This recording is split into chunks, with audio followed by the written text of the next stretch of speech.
Frontières, votre média d'enquête. Présent sur le terrain. Vous propose des enquêtes exclusives. Là où d'autres médias préfèrent rester silencieux. Le tout à retrouver dans nos magazines. Et sur nos réseaux sociaux. Merci à tous. Abonnez-vous à Frontières.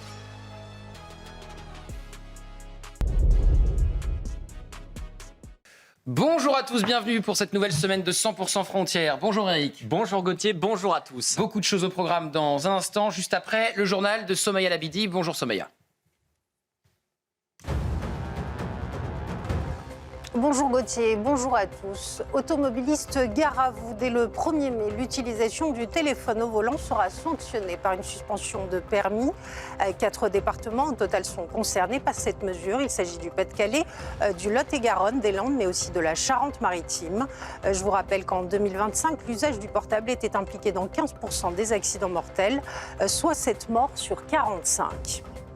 À la une également, le niveau de risque lié à la grippe aviaire a baissé à partir d'aujourd'hui d'élevé à modéré, soit l'échelon intermédiaire qui permet un allègement des mesures de surveillance. Une décision prise grâce à l'amélioration de la situation sanitaire au sein des élevages.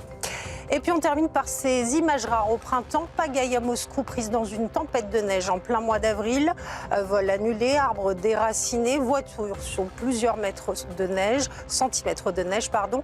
Conséquence, le maire Sergueï Sobiabine a appelé les habitants à la prudence. Merci beaucoup Somaya. Pour nous accompagner ce matin, Jules Torres et Hélène Rouet de la rédaction du JDD, Michel Fayad, bonjour à tous, Ludovic Toro, maire UDI, Coubron, Nicolas Conquer, vous êtes auteur de Vers un Trump français aux éditions Fayard. On va évidemment revenir sur ce qui s'est passé autour de Donald Trump il y a moins de 48 heures. Et vous êtes fondateur du cercle de réflexion Western Arc. Et puis Georges Fenech, ancien député, Bonjour, ancien magistrat. Bonjour à tous. Nous sommes tous les 6, 7, 8 en plateau. Il y a également une mouche, je le tiens à le dire. Nous sommes 9. Si vous voyez nous exciter au bout d'un moment, c'est que la mouche décide d'interrompre cette émission. On va donc revenir sur ce qui s'est passé aux États-Unis lors du grand gala annuel de la presse à Washington, qui a tourné au chaos samedi soir, où le président des États-Unis a dû être exfiltré, le vice-président, certains de ses ministres. Donc le récit minute par minute. Et c'est ce matin, heure française, que c'est donc aujourd'hui que va être présenté l'auteur, évidemment, de cette tentative d'interruption, et même, on peut le dire, cette tentative de s'en prendre directement à l'intégrité physique du président des États-Unis, qui échappe une nouvelle fois à une tentative d'assassinat. On verra comment ça va être qualifié par les juges. Kylian Salé, Célia Judas. Il est 20h36 lorsque la soirée bascule. Ce samedi soir à Washington, un homme de 31 ans force l'entrée du gala annuel de la presse. Armé d'un fusil de chasse, d'un pistolet et de plusieurs couteaux, il se dirige vers la grande salle de réception. Des tirs sont échangés entre lui et les policiers présents sur place. L'ambiance de la foule et la musique étouffent dans un premier temps le bruit des coups de feu. Il faudra une dizaine de secondes à la sécurité pour comprendre ce qu'il se joue à ce moment-là. J.D. Vance, le vice-président américain, est le premier à être évacué. Les services secrets se précipitent ensuite sur Donald Trump et l'extirent de la salle. Le secrétaire américain à la défense, Pete Hegseth, est à son tour évacué. Dans la salle, c'est l'incompréhension. Les convives restent d'abord à leur place. Certains filment la scène, d'autres se cachent sous les tables. Les membres des services de sécurité enjambent les invités, les tables et les chaises. Dans le même temps, à l'étage, le suspect est interpellé et menotté. En quelques minutes, la situation est sous contrôle. Les convives peuvent à leur tour être évacués. Une soirée qu'ils ne sont pas prêts d'oublier. Ça pointe la violence, une nouvelle fois, politique. Eric Tegner, il y a déjà eu des victimes. Charlie Kirk, évidemment. Il y a déjà eu des tentatives sur Donald Trump, la balle qui a effleuré son oreille et qui aurait pu évidemment l'abattre. Donc c'est la violence politique. Et on va voir le profil dans un instant du tireur. Le président américain le présente comme un homme qui était anti-chrétien. Ce qui est sûr, c'est que ce n'était pas un républicain et qu'il n'était pas de droite. Donc ça pointe la violence politique d'une partie de l'échiquier aussi politique, la violence d'extrême gauche qui a notamment tué Charlie Kirk. Oui, une violence, en plus une violence chez les jeunes. C'est-à-dire que Cole Allen, donc cette personne qui a été arrêtée, il a seulement 31 ans. C'est quelqu'un qui avait construit vraiment l'acte qu'il a fait. C'est le New York Post qui a rappelé il y a quelques heures que 10 minutes seulement avant de passer à l'acte, il a envoyé en effet un mail avec son manifeste, près de 1056 mots, à l'ensemble de ses étudiants, mais également notamment à sa famille, Car il où est il professeur. expliquait, exactement, il essayait d'expliquer son acte, donc c'était totalement prédestiné. Il visait évidemment Donald Trump, mais il visait également la haute administration. Et c'est intéressant d'ailleurs sur les images qu'on vient de voir, c'est qu'on voit un Donald Trump, pour le coup, qui a une forme de flegmatisme, c'est-à-dire qu'il est presque devenu habitué à ce qu'aujourd'hui on s'en prenne à lui, et on l'a fait où? On l'a fait à l'hôtel Hilton de Washington, qui a fait repenser à Nixon, qui en 1981, dans le même hôtel, avait également fait l'objet d'une tentative de meurtre.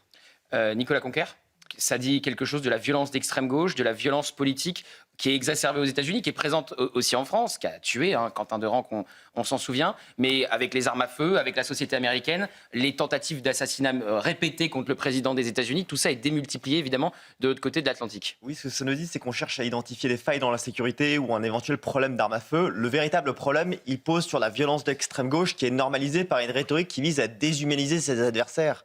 On voit que Donald Trump, il est sans cesse présenté sous des traits de fasciste, de dictateur, une menace à la démocratie. Et donc, ça pousse des jeunes qui ne sont pas forcément d'ailleurs en marge de la société, qui ne sont pas des êtres marginaux, qui ne sont pas désocialisés. Quelqu'un qui est formé, éduqué, qui allait dans l'équivalent de Polytechnique aux États-Unis, qui entreprend une initiative, un péril meurtrier, et qui s'en prend donc au cœur des institutions américaines, au pouvoir, à la liberté de la presse et à la liberté d'expression. Je tiens juste à dire, vous avez parlé de 31 ans. 31 ans, c'était l'âge à laquelle Charlie Kirk a été assassiné. Donc d'un côté, vous avez un militant conservateur républicain qui tend un micro. D'un autre côté, vous avez Cole Allen qui arrive avec un fusil à pompe pour faire un maximum de dégâts au sein d'un gala qui est censé prôner l'unité au sein d'une démocratie qui peut certes être polarisée, mais qui débat argument contre argument. Est-ce que ça dit quelque chose, Michel Fayette, de la société américaine, de cette violence politique, de cette violence qu'on a vue qui venait de l'extrême gauche? J'ai cité Charlie Kirk, j'ai cité les tentatives contre Donald Trump, j'ai cité ce qui s'est passé en France avec Quentin Derenc. Je me souviens très bien, le soir, on était à l'antenne de la mort de Charlie Kirk, de son assassinat, et on disait un jour ça finira par arriver en France. Alors ça n'arrive pas par des armes à feu, ça arrive par des scènes de lynchage, on l'a vu avec Quentin Derenc, mais qu'est-ce que ça dit de la société américaine, de la violence politique? Est-ce qu'on peut faire un parallèle avec la France? Oui, parce qu'on voit que à la base, après la guerre froide, vous aviez vu un parti démocrate aux États-Unis qui était plutôt centriste et qui a même adopté certaines mesures, disons, de droite économiquement et même un peu socialement. Et là, depuis ces dernières années, en fait, ces deux dernières décennies, on a vu un parti démocrate qui est devenu de plus en plus à gauche, notamment depuis la période de Barack Obama, où vraiment la barre s'est vraiment tournée vers la gauche. Et donc aujourd'hui, vous avez un parti démocrate qui est vraiment entre les mains de cette gauche, et de cette gauche qui impose ses valeurs, les valeurs woke, qui impose ses valeurs même racialistes, avec l'idée de parler avec les communautés en particulier, donc les Afro-Américains, etc., ou même essayer de miser sur les électorats ciblés, par exemple les femmes, les homosexuels, etc. Et ça, si on voit, on peut faire le parallèle avec ce qui se passe en France. Vous aviez une gauche qui était plutôt devenue social-démocrate, et au début, après la guerre froide. Et là, maintenant, ces dernières années, on a vu une gauche qui est en train d'être prise sous contrôle par LFI, donc beaucoup plus à gauche, beaucoup plus communautariste, beaucoup plus extrémiste, radical. Il me semble qu'il y a deux choses différentes. Il y a le communautarisme, qui est une chose qui peut exister des deux côtés de l'Atlantique, mais il y a le goût de la violence. Absolument. Et la légitimation de la violence. C'est plus ça, me semble-t-il. Mais ce que je veux dire, c'est qu'elles sont prises... Ces cas-là, Ce que je veux dire, à noter. Ce que je veux dire, c'est que ce soit les démocrates aux États-Unis ou les socialistes en France, ils sont pris en fait en tenaille par une extrême gauche qui impose cette violence, qui impose son narratif, qui impose son discours. Vous voulez faire une précision, Eric? Oui, déjà, l'autre point commun qu'il y a, c'est la capacité à relativiser. Moi, j'ai vu deux choses ces dernières heures. C'est comment Erika Kirk, vous savez, la femme de Charlie Kirk, qui était en larmes, eh bien, elle s'est retrouvée avec de nombreuses personnes de gauche et d'extrême gauche, notamment en France, qui se sont pris à elle en disant elle fait du cinéma en train de pleurer, alors qu'évidemment que c'est un choc pour elle. Et l'autre élément, ce sont tous les gens qui ont dit oui, mais c'est une mise en scène de la part de Donald Trump. Et en effet, ce que je voulais préciser, c'est que c'est une violence qui date aussi depuis plusieurs années. Tout à l'heure, j'ai parlé de Nixon, c'était Reagan, pour préciser, je me suis trompé, qui en 81 avait été ciblé par ce genre de choses. Et vous parliez de Barack Obama. Barack Obama, typiquement, il a fait un tweet, mais en essayant de ne pas citer non plus totalement Donald Trump. Il faut dire aussi, il y a combien de présidents des États-Unis qui ont été ciblés ou qui ont échappé à des tentatives d'assassinat ou qui ont été assassinés. Une tentative et 4 présidents morts. Le profil du suspect, donc Cole Thomas Allen, il a été, figurez-vous, élu professeur du mois là où il enseignait, Cole Allen, donc diplômé du California Institute de Technologie en 2017, diplômé d'un master en informatique obtenu en 2025, ingénieur développeur de jeux vidéo, enseignant à temps partiel. Et donc, c'est lui qui a pris cette arme pour aller cibler le président des États-Unis. Vous voyez son portrait avec Sarah Fenzari. Cole Thomas Allen, un nom et un visage inconnus jusqu'à samedi soir. Mais qui est l'homme qui a tenté de s'en prendre à Donald Trump ? Pour rejoindre Washington, ce Californien de 31 ans a traversé tout le pays en train, de Los Angeles à Chicago, avant d'arriver dans la capitale américaine. Un voyage discret, passé sous les radars, et sur le papier, son parcours est solide, brillant même. Diplômé du California Institute of Technology, en 2017, l'une des institutions les plus prestigieuses au monde, puis un master en informatique obtenu en 2025. Sur cette photo, issue d'une de ses publications LinkedIn datant d'il y a 11 mois, l'homme pose fièrement en tenue de diplômé, un étudiant décrit comme sérieux, appliqué et très investi. Ingénieur, développeur vidéo et enseignant à temps partiel, depuis plusieurs années, il donnait des cours de soutien scolaire, jusqu'à être élu professeur du mois fin 2024. Un profil discret, un casier judiciaire vierge, un homme décrit par ses proches comme calme, intelligent, poli. Lors d'une interview téléphonique à Fox News, le président américain a déclaré que Cole Thomas aurait écrit un manifeste anti-chrétien. Les enquêteurs privilégient la piste d'un acte isolé et tentent encore d'en comprendre le mobile. Et vous allez voir cette série de tentatives d'attaque contre Donald Trump. 18 juin 2016, un homme tente de saisir l'arme d'un policier à Las Vegas pendant un meeting de campagne de Trump. 10 août 2020, un homme armé et menaçant est abattu à proximité de la Maison-Blanche. 13 juillet 2024, on s'en souvient tous, tentative d'assassinat lors d'un meeting de campagne à Butler. Un tireur ouvre le feu depuis un toit voisin et Donald Trump sera blessé à l'oreille. 15 septembre 2024, un homme armé d'un fusil est repéré caché près du Trump International Golf Club alors que Trump joue au golf. 22 février 2026, un homme armé pénètre dans le périmètre de Mar-a-Lago, sa résidence en Floride, avec un fusil et un matériel incendiaire. Et puis 25 avril 2026, coup de feu à proximité du dîner des correspondants de la Maison-Blanche. Nicolas Conquer, on voit la volonté d'abattre le président des États-Unis, Donald Trump, avec cette série, j'en ai 6, de tentatives d'attaque ou d'attaque contre le président des États-Unis, qu'il soit en poste ou en campagne. C'est effectivement un triste record qui vise Donald Trump en termes de nombre de tentatives. Effectivement, on est soulagé du fait qu'il en sorte indemne, malgré la balle qu'il a pu prendre. Mais en tout cas, il tient bon et il refuse de céder et de mettre le genou en terre. Plusieurs fois, on lui a dit, mais il faudrait peut-être arrêter les événements, les meetings en plein air. Il faudrait peut-être arrêter de faire campagne. Est-ce que lui, Donald Trump, après ce qui s'est passé samedi soir, il souhaitait que le dîner puisse se maintenir? Il disait d'ailleurs, j'avais un excellent discours à vous livrer. Donc voilà, il essaye un peu de manière un peu bonhomme de dire...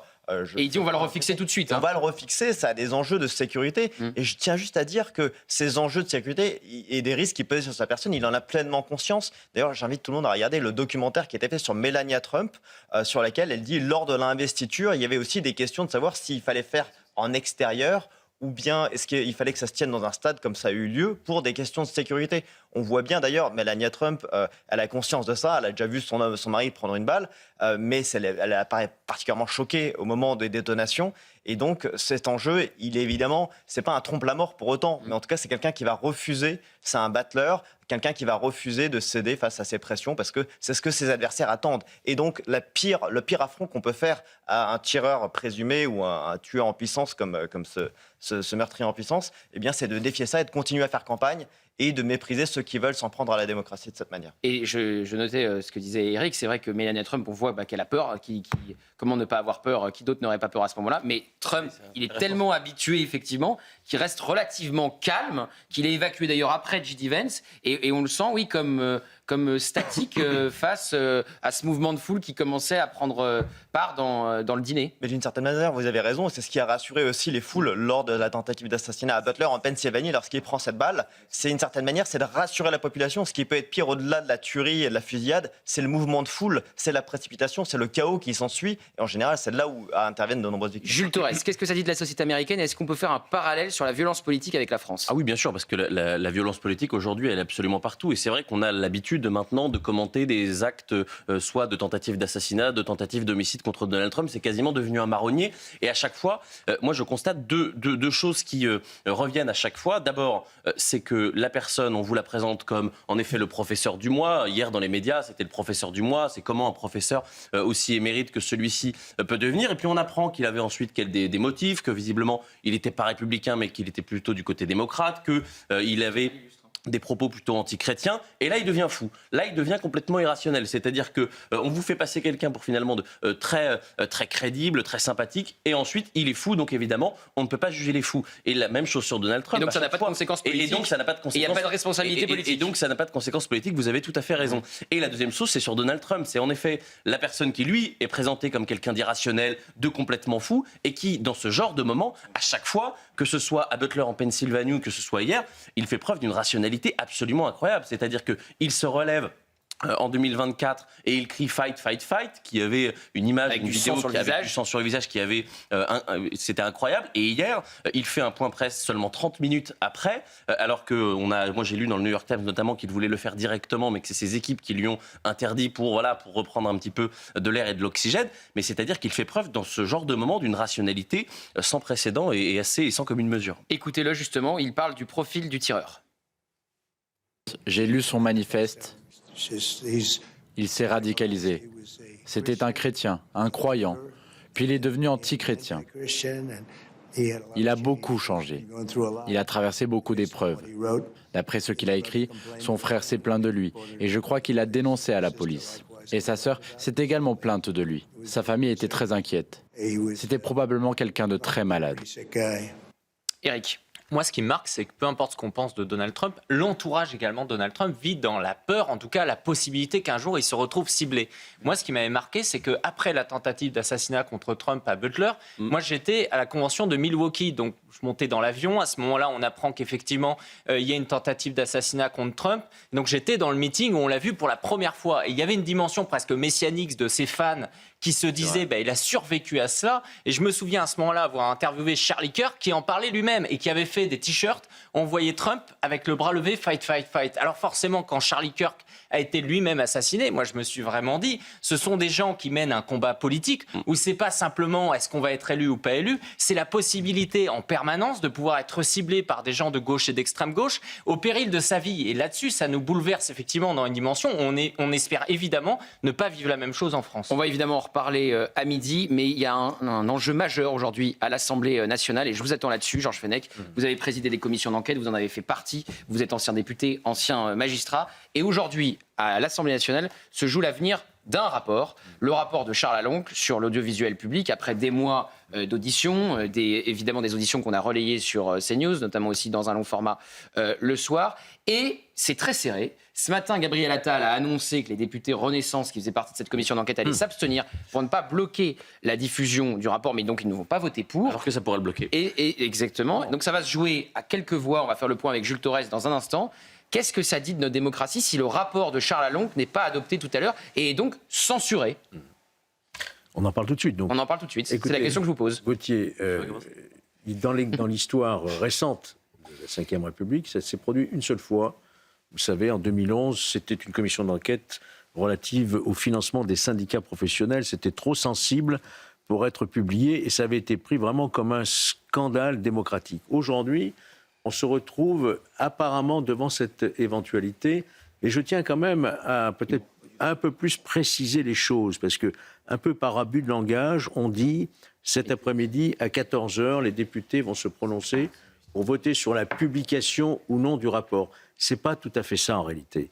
Et quand vous relisez le règlement des commissions d'enquête, les députés vont se réunir à huis clos, effectivement, pour voter, pour adopter ou ne pas adopter le rapport. Oui, mais s'il n'est pas adopté, il n'est pas publié, donc il est censuré. Voilà, et c'est ce que disait Gabriel Attal ce matin. Voilà, il ne vote pas sur la publication ou non expressément, il vote sur l'adoption ou non. Oui, mais s'il n'est pas adopté, il n'est pas publié. Donc ça revient au même. S'il n'adopte pas, ça revient au même, il n'y aura pas de publication. Voilà, ce donc qui censure. serait un véritable scandale démocratique. Et alors, je ne sais pas s'ils se sont mis d'accord, mais au départ, la censure du rapport entraînait également la suppression des vidéos des auditions. Bien sûr. Tout disparaît. Tout disparaît. Donc c'est-à-dire que, Jules, les vidéos là que vous voyez là, on ne pourra plus les diffuser, c'est purgé, c'est ça ? Absolument, elles vont disparaître en tout cas du site de l'Assemblée nationale. Vous n'avez plus, vous ne pouvez plus demander par rapport aux administrateurs, par exemple, les auditions de Madame Ernotte. Vous ne pouvez pas demander les auditions de Monsieur Pigasse et de Monsieur Nel, parce que c'est quand même ça la vérité, c'est qu'on a appris beaucoup de choses avec cette commission d'enquête. C'est pour ça que je pense que la position de Gabriel Attal, c'est pas la bonne, parce que bien au contraire, il y a 31 membres qui sont amenés à voter.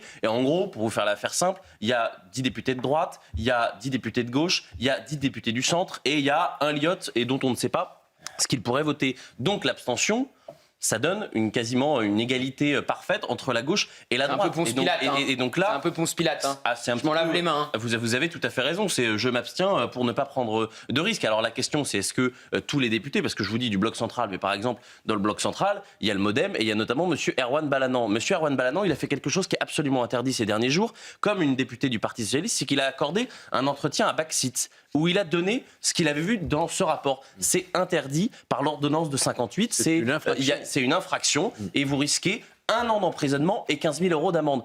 Et là, pour le coup, le président n'a rien eu à dire là-dessus. Quelqu'un a fait quelque chose d'interdit de manière publique. Rien à dire. Donc ça veut dire aussi que c'est peut-être lui les fuites dans la presse. S'il a fait fuiter officiellement, il a peut-être fait fuiter officieusement aussi.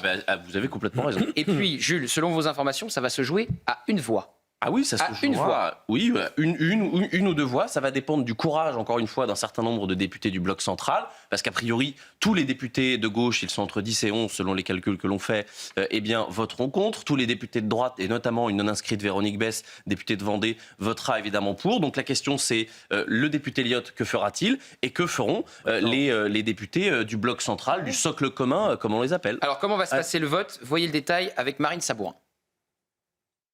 Le vote organisé à huis clos débutera aux alentours de 14h30. La diffusion intégrale du rapport dépend du choix des 30 députés qui ont participé à cette commission. Pour qu'il soit rendu public, la majorité d'entre eux doit voter en ce sens. Le vote se tient à main levée, mais pourrait se dérouler à bulletin secret si suffisamment d'élus le demandent. Les rejets sont rarissimes mais pas à exclure, la commission s'étant déroulée dans un contexte particulièrement tendu. D'ailleurs, nombreux sont les médias qui ont publié des préconisations supposées de Charles Aloncle, démenties par le rapporteur lui-même. Ce week-end, le président de la commission a quant à lui appelé les députés au devoir de réserve. J'appelle chaque membre de la commission d'enquête au respect absolu des règles et à la plus grande retenue d'ici la réunion, qui doit pouvoir se dérouler dans un cadre serein et digne. Pour rappel, l'accès au rapport est soumis à un protocole strict. Seuls les députés de la commission y ont accès et sous la surveillance d'huissiers. Il est strictement interdit de le photographier ou le photocopier. Oui, je voudrais préciser que s'il y a un rejet sur le vote de ce rapport, c'est d'autant plus incompréhensible que chaque député peut très bien, tout en votant le rapport et sa publication, parce que c'est d'intérêt public, apporter une opinion divergente.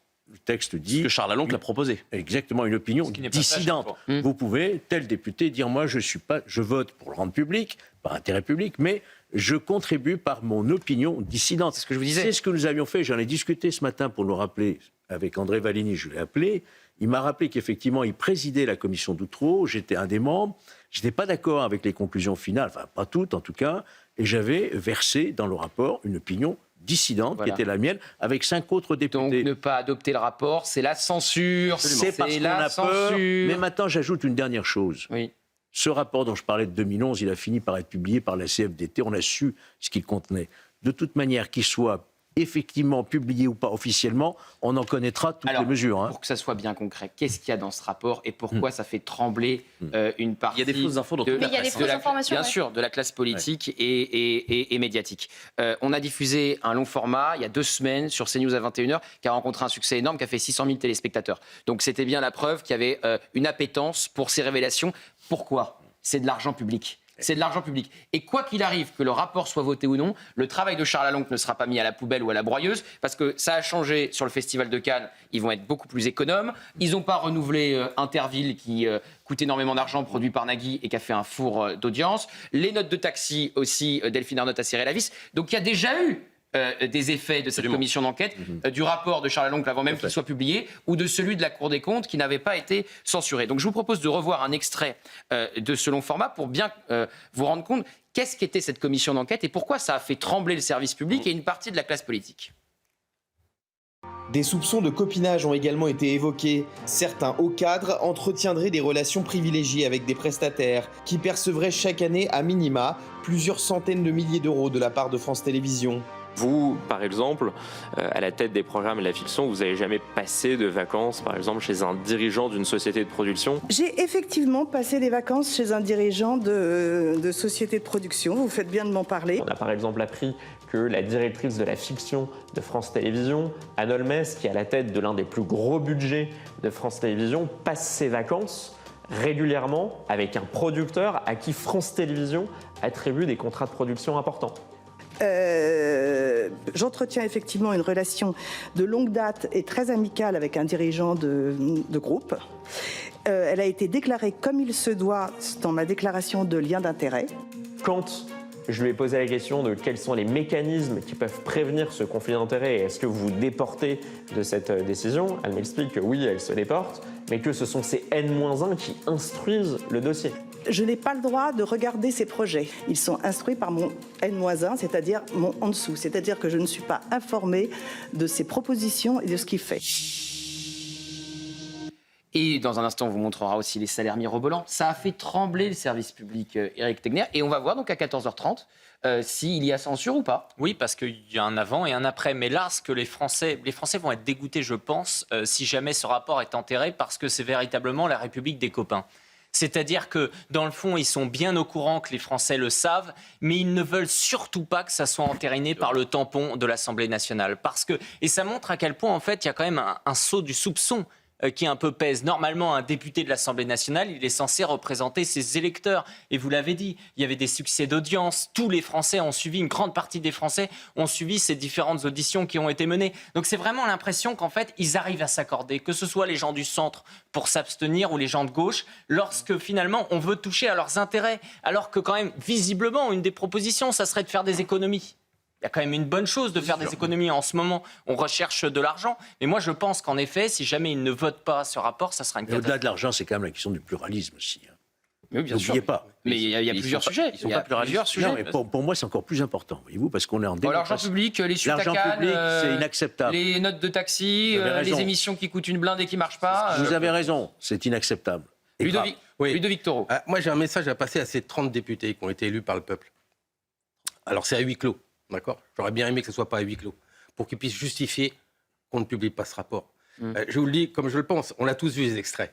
On a vu le malaise des gens qui répondaient. Un véritable scandale, on l'a tous vu. Si par malheur, alors certains font des calculs, comme vous l'avez dit, qui sont nauséabonds, mais nous, les Français, on veut une réponse. Parce que, comme vous le disiez, les dépenses ont été faramineuses, mais faramineuses, et non justifiées. Alors maintenant, ils changent un peu, ils mettent à 500 € la nuit d'hôtel, mais je ne veux pas le savoir. Ça a été géré pendant des années. Il y a une commission d'enquête. Les Français ont payé cette commission d'enquête. Ils veulent les résultats. Sinon, ça sera un vol démocratique, et quelque part, un manque de liberté, tout simplement. Nicolas Conquer, là-dessus, le mot de la fin, avant le journal de Somaya, et on va partir à Saint-Ouen, et Jordan Florentin va arriver. Si le rapport n'est pas publié, qu'est-ce que ça dit de l'état de notre démocratie ? Ça montre qu'encore une fois, il y en a qui vont se compromettre et chercher à enterrer ce rapport qui, effectivement, a suscité une énorme attente, vous l'avez vu de la part de votre reportage, mais aussi de par la notoriété qu'a pris Charles Laloncle en acceptant d'aller dévoiler ce copinage, cette censure, cette atteinte au pluralisme et la diversité qu'ils sont censés promouvoir. Et c'est une véritable atteinte, d'autant plus qu'on rentre dans un cycle électoral sur lequel on peut s'attendre à ce que cet appareil soit mobilisé pour faire campagne pour ou surtout contre. Et le perdant là-dedans, ce sera l'opinion des Français. On va en reparler à midi de ce rapport de Charles Laloncle. On vous montrera d'autres extraits sur les salaires mirobolants, notamment à France Télévisions. Je rappelle votre livre, Nicolas Conquer, vers un Trump français. Merci d'avoir été avec nous ce matin. Jordan Florentin arrive dans un instant. Le fast-food 100% halal, 100% poulet, qui fait division à gauche à Saint-Ouen. Le maire PS n'en veut pas et la France insoumise va se filmer devant ce master poulet à Saint-Ouen, notamment Éric Coquerel, pour dire le maire PS ne veut pas d'un commerce halal dans sa ville, c'est une honte. On va en parler dans un instant, juste après le journal de Somaya Labidi. La sécurité du passage dans le détroit d'Ormuz est une question mondiale importante. Déclaration du chef de la diplomatie iranienne qui ajoute que l'Iran et Oman, en tant que pays bordant ce détroit, doivent engager des discussions afin que les intérêts communs de Téhéran et Mascate puissent être protégés. Le chef du Hezbollah, Naïm Kassem, réaffirme son refus des négociations directes entre Beyrouth et Israël, les qualifiant de dangereux écarts qui risquent d'entraîner le Liban dans un cycle d'instabilité, ajoutant que la milice armée poursuit, je cite, sa résistance et ne reculera pas face aux menaces israéliennes. Et puis 3 morts dans une frappe américaine contre un bateau de narcotrafiquants présumés hier dans l'est du Pacifique. Les responsables militaires américains ont revendiqué au moins 8 frappes de ce type en avril, portant le nombre total de personnes tuées lors de ces opérations à au moins 185. Merci beaucoup, Somaya. On vous retrouve évidemment à midi pour le journal de midi dans 100% Frontières. Jordan Florentin, bonjour. Bonjour. Vous étiez donc à Saint-Ouen ce week-end et à Boulogne également, parce qu'il y a aussi un master poulet à Boulogne. C'était un sujet déjà de débat, je l'ai vu dans 100% Frontières vendredi, avec Anthony Favali et Amine Elbaï, qu'on salue aujourd'hui puisque c'est son anniversaire. Et il parlait, Amine Elbaï, de kebabisation des centres-villes. Et ça faisait débat. Je ne fais évidemment que le citer. Et je vous propose également le tweet d'Amin El Khatmi qui a dit avoir des villes qui ressemblent à une succession de snacks et de kebabs et faire bouffer aux pauvres, donc à ceux qui n'ont pas d'autre choix, du poulet ukrainien lavé à l'eau de Javel, c'est le nouveau combat des Insoumis. Quel ramassis de 3 petits points. Soutien à Karim Bouamrane, qui est donc le maire de Saint-Ouen, qui s'oppose à ce master poulet. Le master poulet, pour que tout le monde comprenne, donc c'est une chaîne de poulet très peu cher, fast-food. Et quand vous allez sur leur site, c'est tout de suite précisé, à propos, dans l'ensemble de nos restaurants, nous servons exclusivement des viandes certifiées 100% halal. Voilà ce qu'on peut lire sur le site de Master Poulet. Et ça a donné un article aussi du Figaro. C'est de la concurrence déloyale. À Boulogne-Billancourt, le déferlement des fast-food de poulet déstabilise les commerçants de la place Marcel Samba. Donc on va voir votre témoignage dans un instant, cher Jordan, et on va voir votre reportage. Mais qu'est-ce qu'on peut dire sur ce terme utilisé par Amine Elbaï de kebabisation des centres-villes et des grandes villes, Éric Tegner? Moi, j'y souscris parfaitement. Hein. C'est-à-dire que là, véritablement, on vit quelque chose, ça aurait paru lunaire il y a une vingtaine d'années. Vous savez, il y a un journal qui s'appelle Le Gorafi qui essaie à chaque fois d'inventer des choses qui sont de facto drôles. Le Gorafi, il y a 20 ans, aurait pu parler de ce qui est en train de se passer aujourd'hui. En effet, on est en train de voir une véritable bataille communautaire parce que les Toussi Krusty, Mister Poulet, etc., tout ça, sur les réseaux sociaux, ça cartonne, sur TikTok, etc., c'est véritablement devenu même des arguments de campagne. Pendant les élections municipales, on avait des candidats qui y allaient. À chaque fois qu'il y a effectivement une inauguration, ce sont des centaines, voire des milliers de gens qui sont devant. Et ça, évidemment, parce qu'il y a l'argument communautaire du 100% halal qui est mis en avant. Ça c'est l'élément le plus important. Et de l'autre côté, cette gauche qui est quand même hypocrite, c'est-à-dire que ce sont en effet des poulets majoritairement ukrainiens qui sont en fait importés par les Pays-Bas, qui font véritablement de la casse sociale, notamment pour nos agriculteurs. Mais ça, ils en ont rien à faire parce que c'est le communautarisme en premier. Et Mohamed Awad, de la France Insoumise, a donc attaqué Karim Bouamrane en lui disant Karim Bouamrane fait installer des gros pots de fleurs. Oui, parce que moi, je vous l'annonce tout de suite. Karim Bouamrane, il a fait mon week-end. Super. Donc, il a installé des gros pots de fleurs devant Master Poulet de Saint-Ouen. Après avoir été condamné par le tribunal à enlever les blocs de béton, il est prêt à tout pour empêcher un commerce halal fréquenté par des jeunes à ouvrir en centre-ville. Voilà ce que dit la France Insoumise d'un maire PS. Donc, vous êtes allé sur place et on voit les pots de fleurs qui ont été installés. Malo d'orange, je crois, les pots de fleurs. Oui, en plus, il a mis du terreau, de l'engrais, évidemment, qui dégage. Sur place, qu'on n'est pas resté longtemps. Hein. Ça sent quoi, Jordan Florentin? Ça sent extrêmement mauvais. Enfin, c'est extrêmement déchetterie, en fait. Une odeur de déchetterie. Voilà, donc pour faire fuir les clients et pour essayer de faire fermer Master Poulet. C'est un bon maire. Mais les clients étaient là quand même. Il se bouge, Karim Bouamrane. Il se bouge. Il y a d'autres maires qui regardent les choses se faire, sans citer personne. À Saint-Ouen, donc, voyez le reportage de Jordan Florentin au Master Poulet que le maire veut faire fermer. C'est moins cher. Les gens ils achètent le moins cher. C'est pour ça, peut-être. C'est pour l'argent. Avec une cuisse de poulet, un donut et une saucisson. Non, moi je suis pas contre. On mange pour pas cher, c'est juste à côté. Enfin, pour nous, c'est bien qu'il existe. Pour nous, il faut qu'il reste, quoi. Une saucisse qu'il est balèze, en fait. Voilà, on prend du poulet, donc voilà. Et en plus, c'est pas cher. Tout le monde, un peu. Surtout notre génération à nous, je pense. Après, je pense qu'il dérange la mairie, c'est la queue et tout. Parce qu'à Argentin, il y a beaucoup de queues, c'est pour ça. Il y a du monde. Peut-être c'est pour ça. Je suis assez surpris de ce différend. Pourquoi? Est-ce qu'ils ont leur place ici ou pas? Je pense que oui, il n'y a pas de raison. Après, bon, c'est une volonté de la mairie de peut-être sélectionner, je ne sais pas.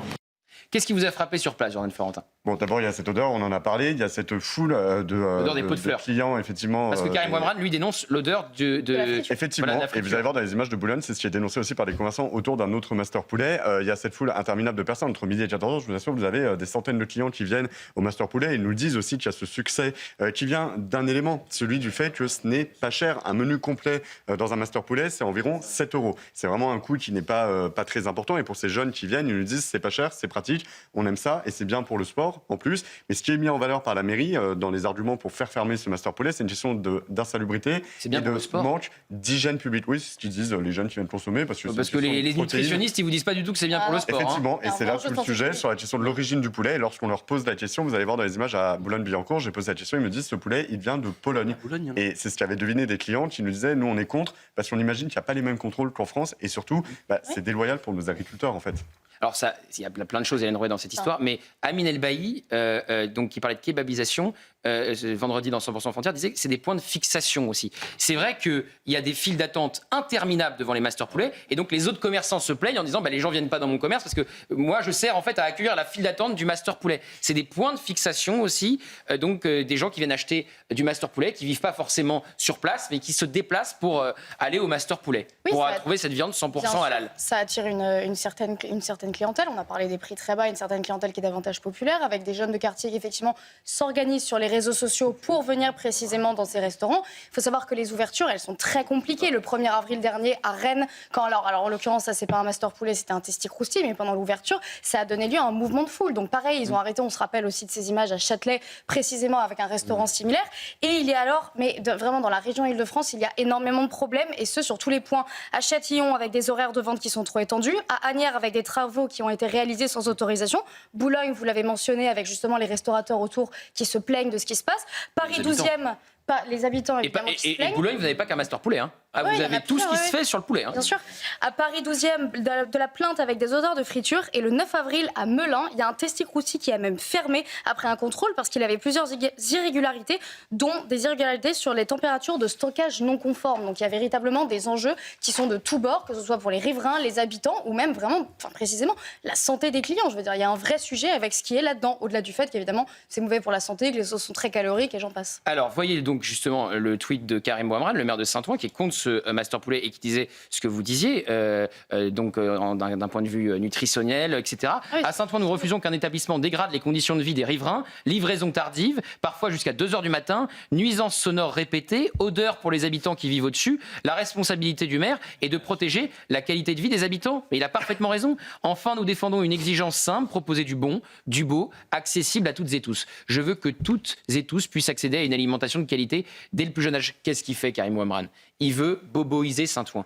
Il veut boboiser Saint-Ouen. Et donc, ça ne plaît pas à la France Insoumise qui veut faire l'exact contraire. Chasser les bobos. Et il a le refus de la gentrification. On l'a vu, évidemment, avec le maire de Saint-Denis. Non, mais c'est vrai que c'est un combat de coq à gauche, mais qui n'est pas juste sur la question de la nourriture. Parce qu'en effet, je pense que tout le monde s'accorde à dire que, objectivement, ce genre de nourriture, c'est vraiment absolument dégueulasse. Et Jean-Pierre Coff dirait bien au-delà. Mais c'est-à-dire qu'il dirait c'est de là.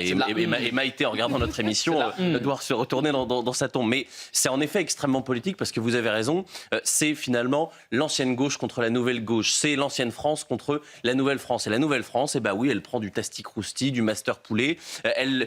Le kebab, c'est même suranné. C'est un petit peu caduque pour cette nouvelle gauche. D'ailleurs, vous vous souvenez, qui a fait campagne sur le kebab ? C'était Benoît Hamon. Qui a fait campagne sur le kebab ? Emmanuel Grégoire. Lors de la dernière campagne, la France Insoumise, ils ne vont même plus au kebab. La France Insoumise, la nourriture 2.0, c'est le tasti crousti, c'est le master poulet. Donc évidemment qu'il y a de la politique derrière. Après, je trouve qu'en termes de débat public, si la gauche se plaint en permanence d'être minoritaire dans les urnes, il ne faut pas qu'elle s'étonne, parce que moi je suis pas de gauche, mais si j'étais un électeur de gauche et que je vois que le principal débat c'est sur la question du master poulet. Alors, si je peux vous contredire, cher Jules, ce sera un plaisir. C'est-à-dire que ça, le fait de faire une succession, comme le dit Amine El Khatmi, de snacks, de kebabs et de restaurants 100% poulet, ça vous change un centre-ville.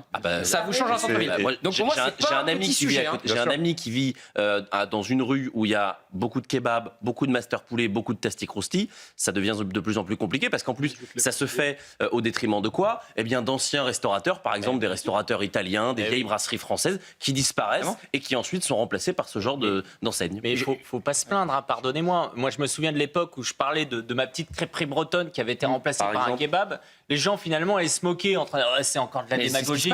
Mais c'est exactement ce que vivent les gens au quotidien. C'est-à-dire que qu'est-ce qu'on a vécu les 10 derniers jours? La France Insoumise qui veut interdire le banquet, le canon français, parce qu'ils disent c'est des banquets, on voit un peu des gars qui ressemblent à des rugbyman, qui adorent la bonne bouffe et qui adorent le vin rouge. Donc ça, c'est forcément Ils mangent de la fasciste, on charcuterie, interdit. donc c'est des fachos. Et donc vous avez l'obligation aujourd'hui d'avoir un testi-crousti. Et si demain Emmanuel Macron à l'Élysée, il fait pas appel à Master Poulet, on va encore dire qu'il fait partie de l'internet réactionnaire. Mais c'est ça qui Il y aura de l'alcool dans ce master poulet?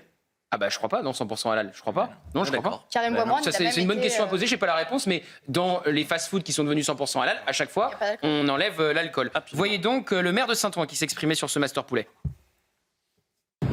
Master Poulet s'est installé à Saint-Ouen contre la volonté de la municipalité. Il aurait été appréciable que les propriétaires de Master Poulet acceptent la rencontre avec la municipalité pour au moins exposer leur projet. Ils se sont installés sans respecter les règles du droit commun. C'est la raison pour laquelle, parce que je dois faire respecter la puissance publique, nous sommes rentrés dans une bataille juridique. En attendant, un message pour Master Poulet.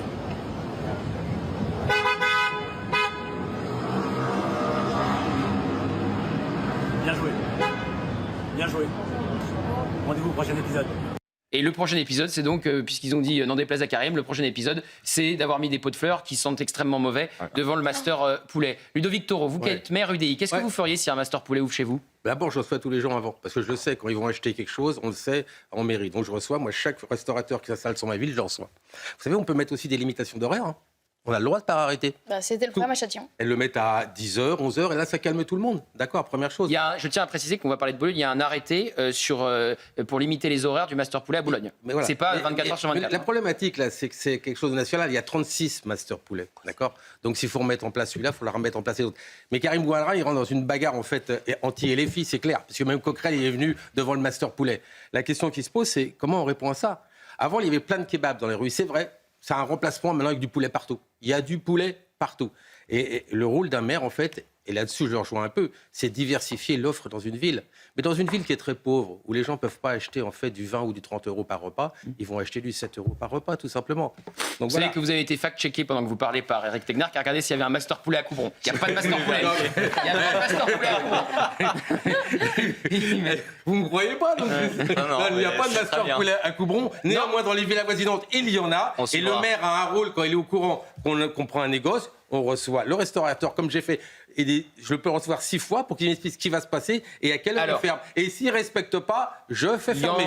Il y en a un à Boulogne. Vous êtes allé aussi sur place à Boulogne. Qu'est-ce qui vous a marqué? Et on peut revoir l'article du Figaro qui était également sur place, Jordan Florentin. Effectivement, à Boulogne, il y a un master poulet qui est celui qui attire le plus, mais autour d'autres commerces de poulet. Et justement, vous allez voir, j'ai pu discuter avec un bijoutier qui nous dit effectivement, ça transforme le quartier, ça le transforme visuellement, ça le transforme de façon artisanale parce qu'il n'y a plus de boulangerie, il n'y a plus de charcuterie, il n'y a plus tout ça. Et puis ça le transforme aussi en termes de fréquentation et de population, à tel point qu'une commerçante de chaussettes à côté du master poulet me disait avant, ma problématique c'était les SDF, maintenant c'est cette foule qui vient devant le master poulet qui a chassé les SDF et qui a remplacé maintenant, en plus du problème d'odeur qu'il peut y avoir aussi, qui s'incruste sur les vêtements. Et on l'a vu visuellement, vous avez des restaurants de bouche de gastronomie française qui ont fermé dans ce quartier, qui se plaignent de concurrence déloyale. Vous voyez ce premier extrait donc à Boulogne, le master poulet de Boulogne.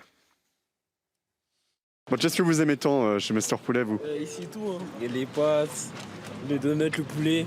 Pour moi le poulet ici il est bon. Et c'est bon. Est-ce qu'on sait d'où il vient, de quelle origine il est? Est-ce que ça vous intéresse, ça? Non, moi juste du moment que je suis rassasié, ça me suffit. Bah en vrai, vu le prix qui est quand même assez avantageux, sachant que je suis étudiant, etc., j'avoue que je regarde pas trop d'où vient le poulet, mais du coup non, je continuerai à consommer sans problème.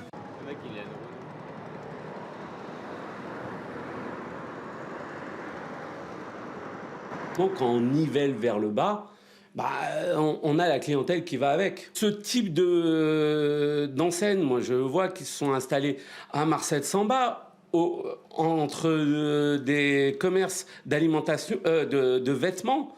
l'odeur qui dégage, c'est insupportable. J'ai un confrère bijoutier qui est à côté. On ne peut pas laisser installer un commerce comme celui-ci à cet endroit-là. C'est pas cohérent. Il y a des commerces de vêtements qui sont à côté. Ils prennent cette odeur.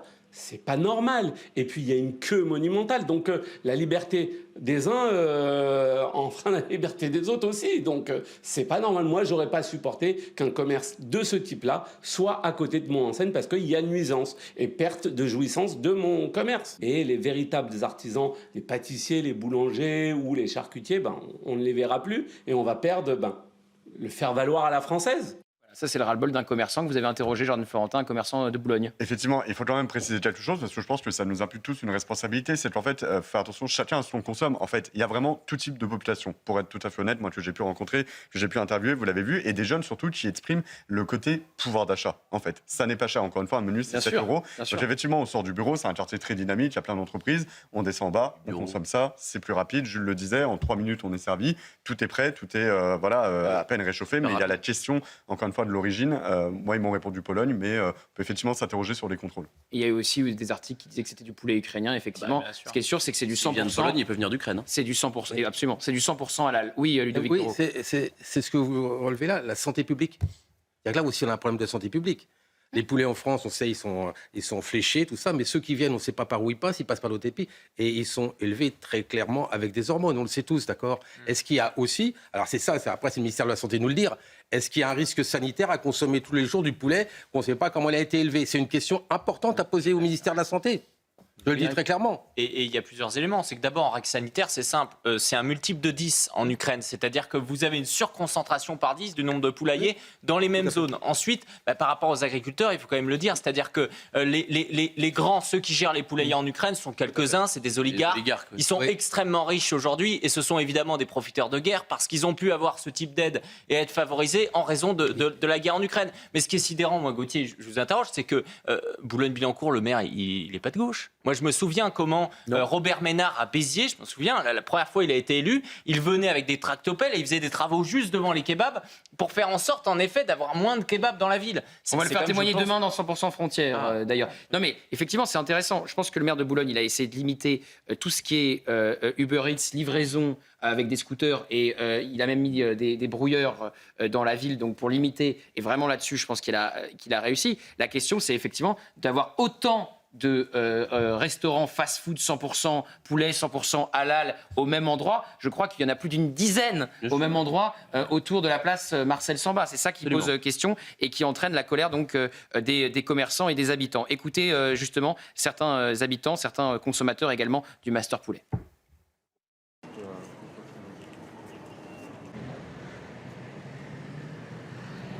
J'ai pas compris exactement ce qui s'était passé avec ces Master Poulet là. J'ai l'impression qu'ils sont en conflit avec le maire. Un jour ça ouvre, un jour ça ouvre plus. Un jour il y a la police, un jour il y a plein de clients comme ça. Il était peut-être pas très approprié. Et on en a plein, des trucs de poulet. C'est pas moi qui fais la répartition après des... Voilà. En face, on a un truc sympathique, une boulangerie assez sympa.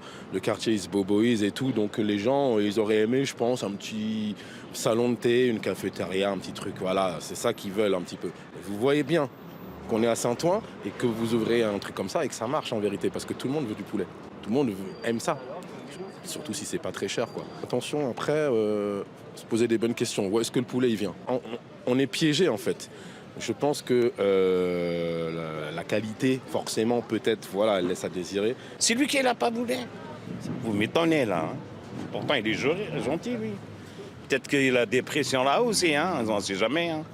C'est lui qui a mis ça, pour fermer tout ça. Moi, je ne suis pas contre qu'ils ouvrent, ça rend service aux gens. On sort du travail, au lieu de faire la bouffe, on montre vite fait bien manger. Je vous assure, j'étais à Londres, il n'y a que ça, en Angleterre. Poulet et le riz, ça rend service. Parce que, en plus, c'est moins cher que la viande. Moi, je trouve que le poulet rend service à tout le monde. Vous l'avez compris, nous étions retournés à Saint-Ouen. Voilà ce qu'on pouvait dire sur le Master Poulet. Ce soir, soyez là. Racisme anti-blanc, la fin du silence, 100% politique, grand reportage. Et donc suivi d'un débat, la fin d'un tabou sur le racisme anti-blanc. Je vous propose de voir le teaser donc, du documentaire qui sera diffusé ce soir. Éric Tegner, c'est intéressant parce qu'on sent petit à petit que sur le racisme anti-blanc, alors la France Insoumise a participé à la fin de ce tabou, en l'étant elle-même dans son discours, tout blanc, tout moche, en disant que, je cite Rima Hassan qui tweetait que les maires de couleur qui ont été élus, que les maires noirs qui ont été élus, et elle avait supprimé David Guiraud, vous vous souvenez de cette fameuse photo. Donc le racisme anti-blanc, les langues se délient là-dessus. Oui, ça se délie d'autant plus que y a un combat au sein de la France insoumise. On a tous vu sur les réseaux sociaux ce passage de Rima Hassan dans un média d'extrême gauche, Parole d'honneur, où elle réitère ce qu'elle avait déjà dit sur la fin du porte-parole, c'est-à-dire qu'elle va considérer que ce sont des personnes immigrées qui doivent prendre la place des blancs sur certaines listes aux élections. J'ai envie de dire, le racisme anti-blanc est institutionnalisé dans la mesure où on considère que nos élus, nos représentants doivent pour une part laisser la place. Donc c'est quelque chose qui est sidérant, mais ce qui est important avant de terminer, c'est que le but de ça, de parler du racisme anti-blanc, c'est quoi? C'est que lorsque vous vous retrouvez victime de racisme anti-blanc et que vous êtes dans le juge, ça doit être pris en compte. Parce que le racisme, évidemment, c'est une circonstance aggravante. Et de façon systématique ces dernières années, les juges et les tribunaux disaient globalement, racisme anti-blanc, ça n'existe pas. Bonsoir. Vous confirmez, Georges, en tant qu'ancien magistrat? Ce sont très rares les condamnations pour racisme anti-blanc. Très rares. Vous voyez donc le teaser du documentaire qui sera diffusé ce soir à 21h et on se retrouvera ensuite pour un débat. Pour certains, il s'agit d'un fantasme de l'extrême droite. Le racisme anti-blanc, qui, je le rappelle, est une invention de l'extrême droite. Racisme anti-blanc, ce fléau qui touche, d'après les chiffres de l'INSEE, absolument personne. Pour d'autres, c'est une réalité implacable. Le racisme, il peut être un racisme anti-blanc. Ça existe, le racisme anti-blanc? Bien sûr qu'il existe. Plus que jamais, le racisme anti-blanc est au cœur de tous les débats. Tout blanc, tout moche que vous êtes. Tout blanc, tout moche. Si jamais Marine Le Pen tenait ce discours-là en sens inverse, la polémique serait monstrueuse. Alors que 67% des Français reconnaissent son existence, enquête sur un sujet qui fracture profondément la société française. Dans la rue... Et là, elle est au téléphone avec sa pote, elle dit « Ouais, je vais les gifler, ces blancs de merde, toujours les mêmes. » J'arrive pas, ça passe pas. Je vois un blanc, bah. Dans les écoles... Dans la classe, on était 3 ou 4 blancs. On subissait des insultes quasiment tous les jours. La plus commune, c'était sale céfran, sale blanc, sale babtou. Sur les terrains de football... Cette année, j'ai qu'un seul blanc dans l'équipe. Souvent, on peut me vanner parce qu'on va me dire le petit blanc, la blondinette, tout ça. Dans certains quartiers, mais aussi sur les réseaux sociaux. Est-ce que le racisme anti-blanc, ça existe? Non. Nous sommes allés à la rencontre de ceux qui dénoncent. Le racisme anti-blanc existe bien. T'as peur, hein? T'as peur, sale blanche. Si ça, c'est pas un acte de racisme anti-blanc, il faudra m'expliquer ce que c'est. Et d'autres qui contestent fermement son existence. Moi, je considère que ça n'existe pas, le racisme anti-blanc. Racisme anti-blanc. Le terme me pose un problème. Focus sur un tabou français.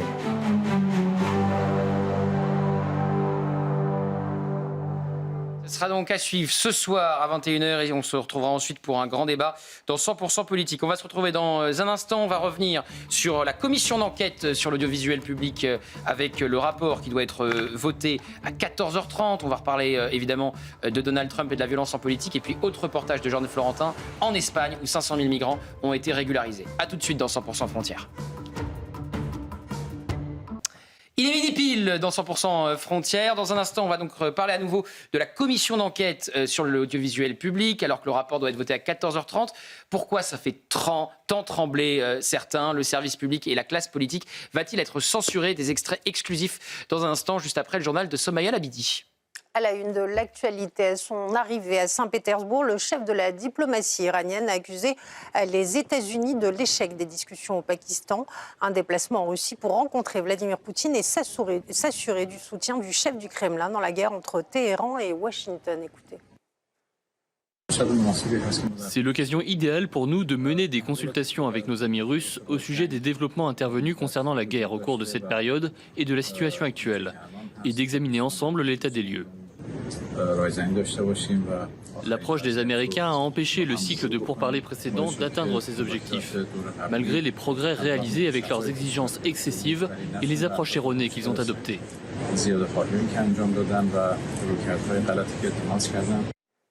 En France, depuis 6 heures ce matin, les agents pénitentiaires ont entamé un mouvement de grève, mouvement lancé à l'appel des syndicats pour dénoncer les sous-effectifs et la surpopulation carcérale. Plus de détails avec Anaïs Baucher. Ils appellent au blocage de l'ensemble des structures pénitentiaires ce lundi. L'UFAP UNSA Justice lance une mobilisation sur l'ensemble du territoire.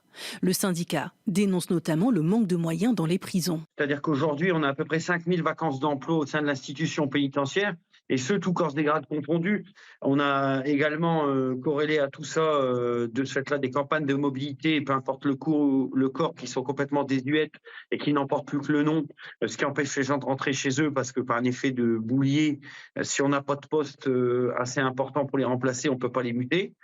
Et un vrai problème, au fond, qui existe et qui est corrélé au sous-effectif, c'est une surpopulation pénale endémique. Au 1er mars 2026, plus de 87 000 personnes sont détenues au sein d'un établissement pénitentiaire en France, y compris dans les collectivités d'outre-mer. Selon le ministre de la Justice, 24% de ces détenus sont des étrangers. Une population carcérale bien plus importante que le nombre de places disponibles, un peu plus de 63 000.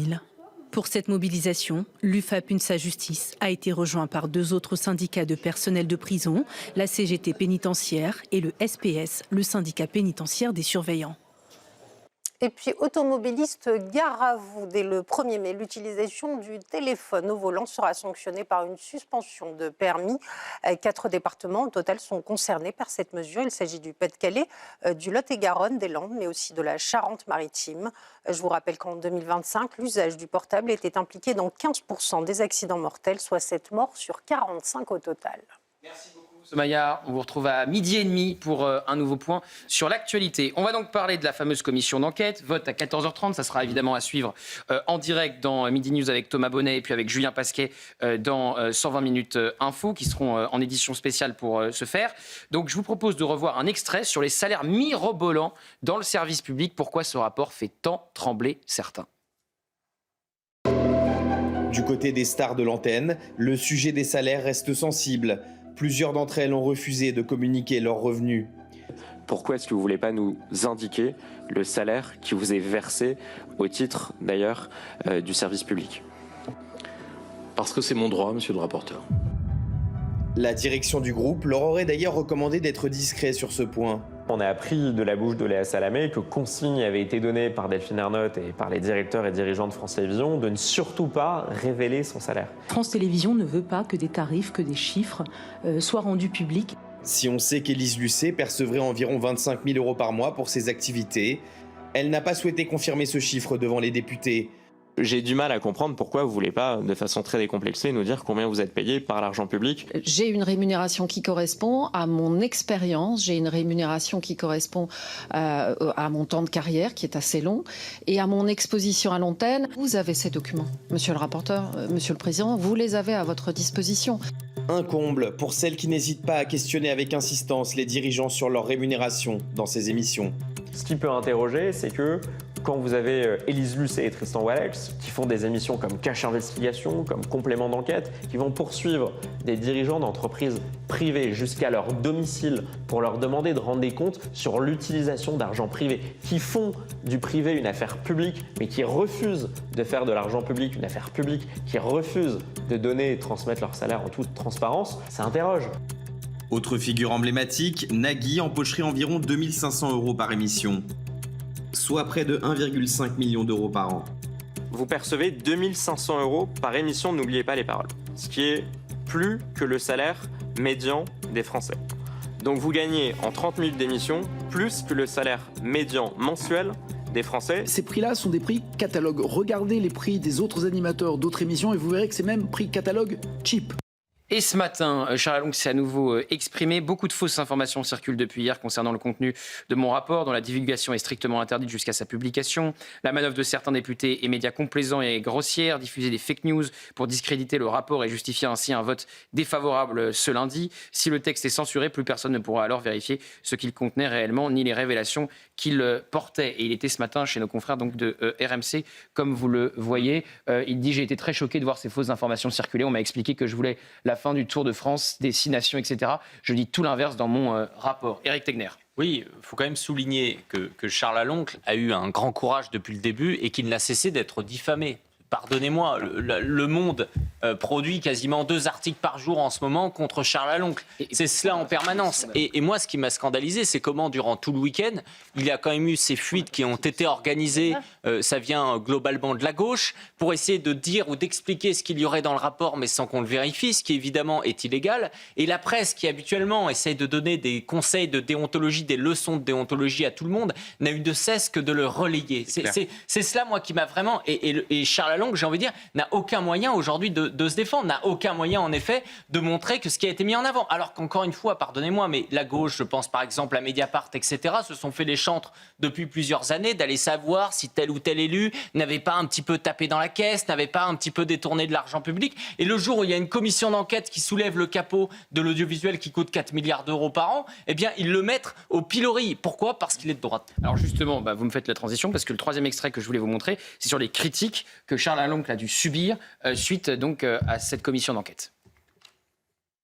Au fil des semaines, les critiques se multiplient contre Charles Aloncle. Charles Aloncle, pour moi, ça a été un mélange de Jeff Panaclock, de Calimero et de Garcimore. Charles Aloncle souhaite marquer les esprits, et cela quitte à employer les pires méthodes. Il enquête sur la neutralité, mais c'est un point qu'il ne maîtrise pas beaucoup. Je suis pas sûr que monsieur Aloncle soit aussi utile que les journalistes qui se lèvent à 4h du matin. Oui, mais il y a Charles Aloncle, mais il ne critique pas. Différents visages du service public n'ont pas hésité non plus à tacler le rapporteur. La croisade du rapporteur ciotiste Charles Aloncle ne visait pas à enquêter, mais à démanteler.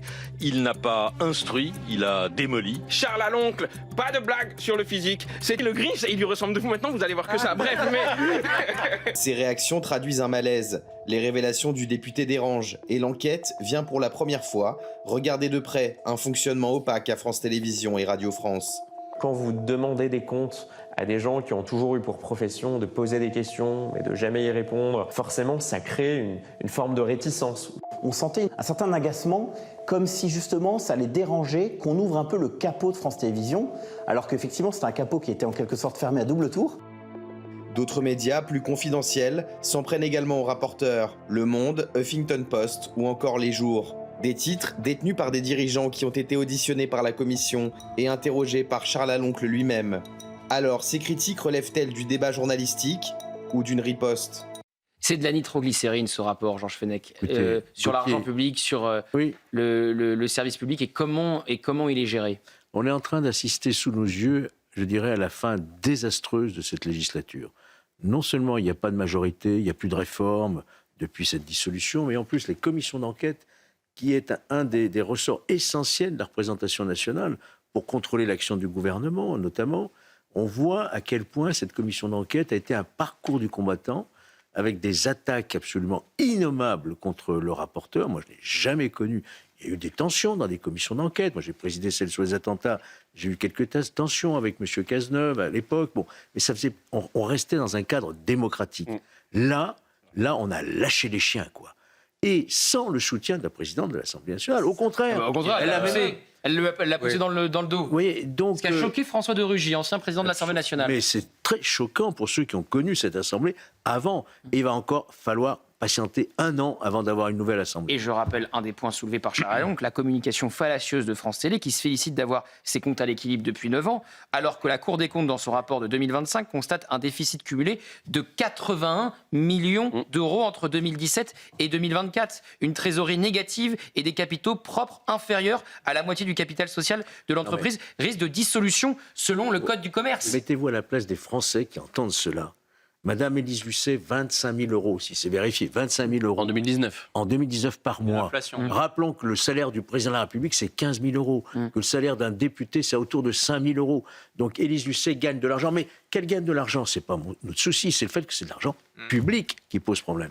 C'est de la nitroglycérine, Jules. Et c'est à 14h30 à suivre en direct sur CNews, bien sûr, avec Thomas Bonnet et Julien Pasquet. Si le rapport est censuré, c'est un scandale démocratique, il faut le dire. C'est un scandale démocratique, c'est un bâton de dynamite dans un véritable système qui est un système opaque, qui est un système extrêmement coûteux, qui est un système ingouvernable. Et c'est ça qu'on a appris. Et c'est pas aussi pour cela que les attaques contre Charles Aloncle, elles ont été extrêmement grandes. Il était quand même seul contre tous dans cette commission d'enquête. Il y a 30 membres, il était quasiment tout seul à poser des questions extrêmement intéressantes. Il s'est fait agressé à de nombreuses reprises, intimidé. Le député de Modem dont je vous parlais tout à l'heure, Erwan Balanant, avait quasiment dit, l'avait quasiment menacé physiquement, en lui disant on va se régler. Il y a eu évidemment les prises de bec avec le président Jérémy Patriélétus d'Horizon. Donc évidemment que c'est de la nitroglycérine, évidemment qu'il y aurait un scandale démocratique s'il n'était pas publié. Et je vais même vous dire, je pense que les députés, et c'est ce que je vous disais tout à l'heure, je pense que Gabriel Attal, il a tort de faire ça, parce que même s'il n'est pas voté, eh bien, c'est le meilleur cadeau qu'ils peuvent faire à la Charles Lalonde. Charles Lalonde, évidemment, lui, il rêve, il veut que ce rapport soit adopté, mais ce serait encore plus grave parce que ça mettrait le sujet sur le coin du feu. Alors, justement, Gabriel Attal était l'invité de Laurence Ferrari ce matin et effectivement, il a appelé ses députés à l'abstention.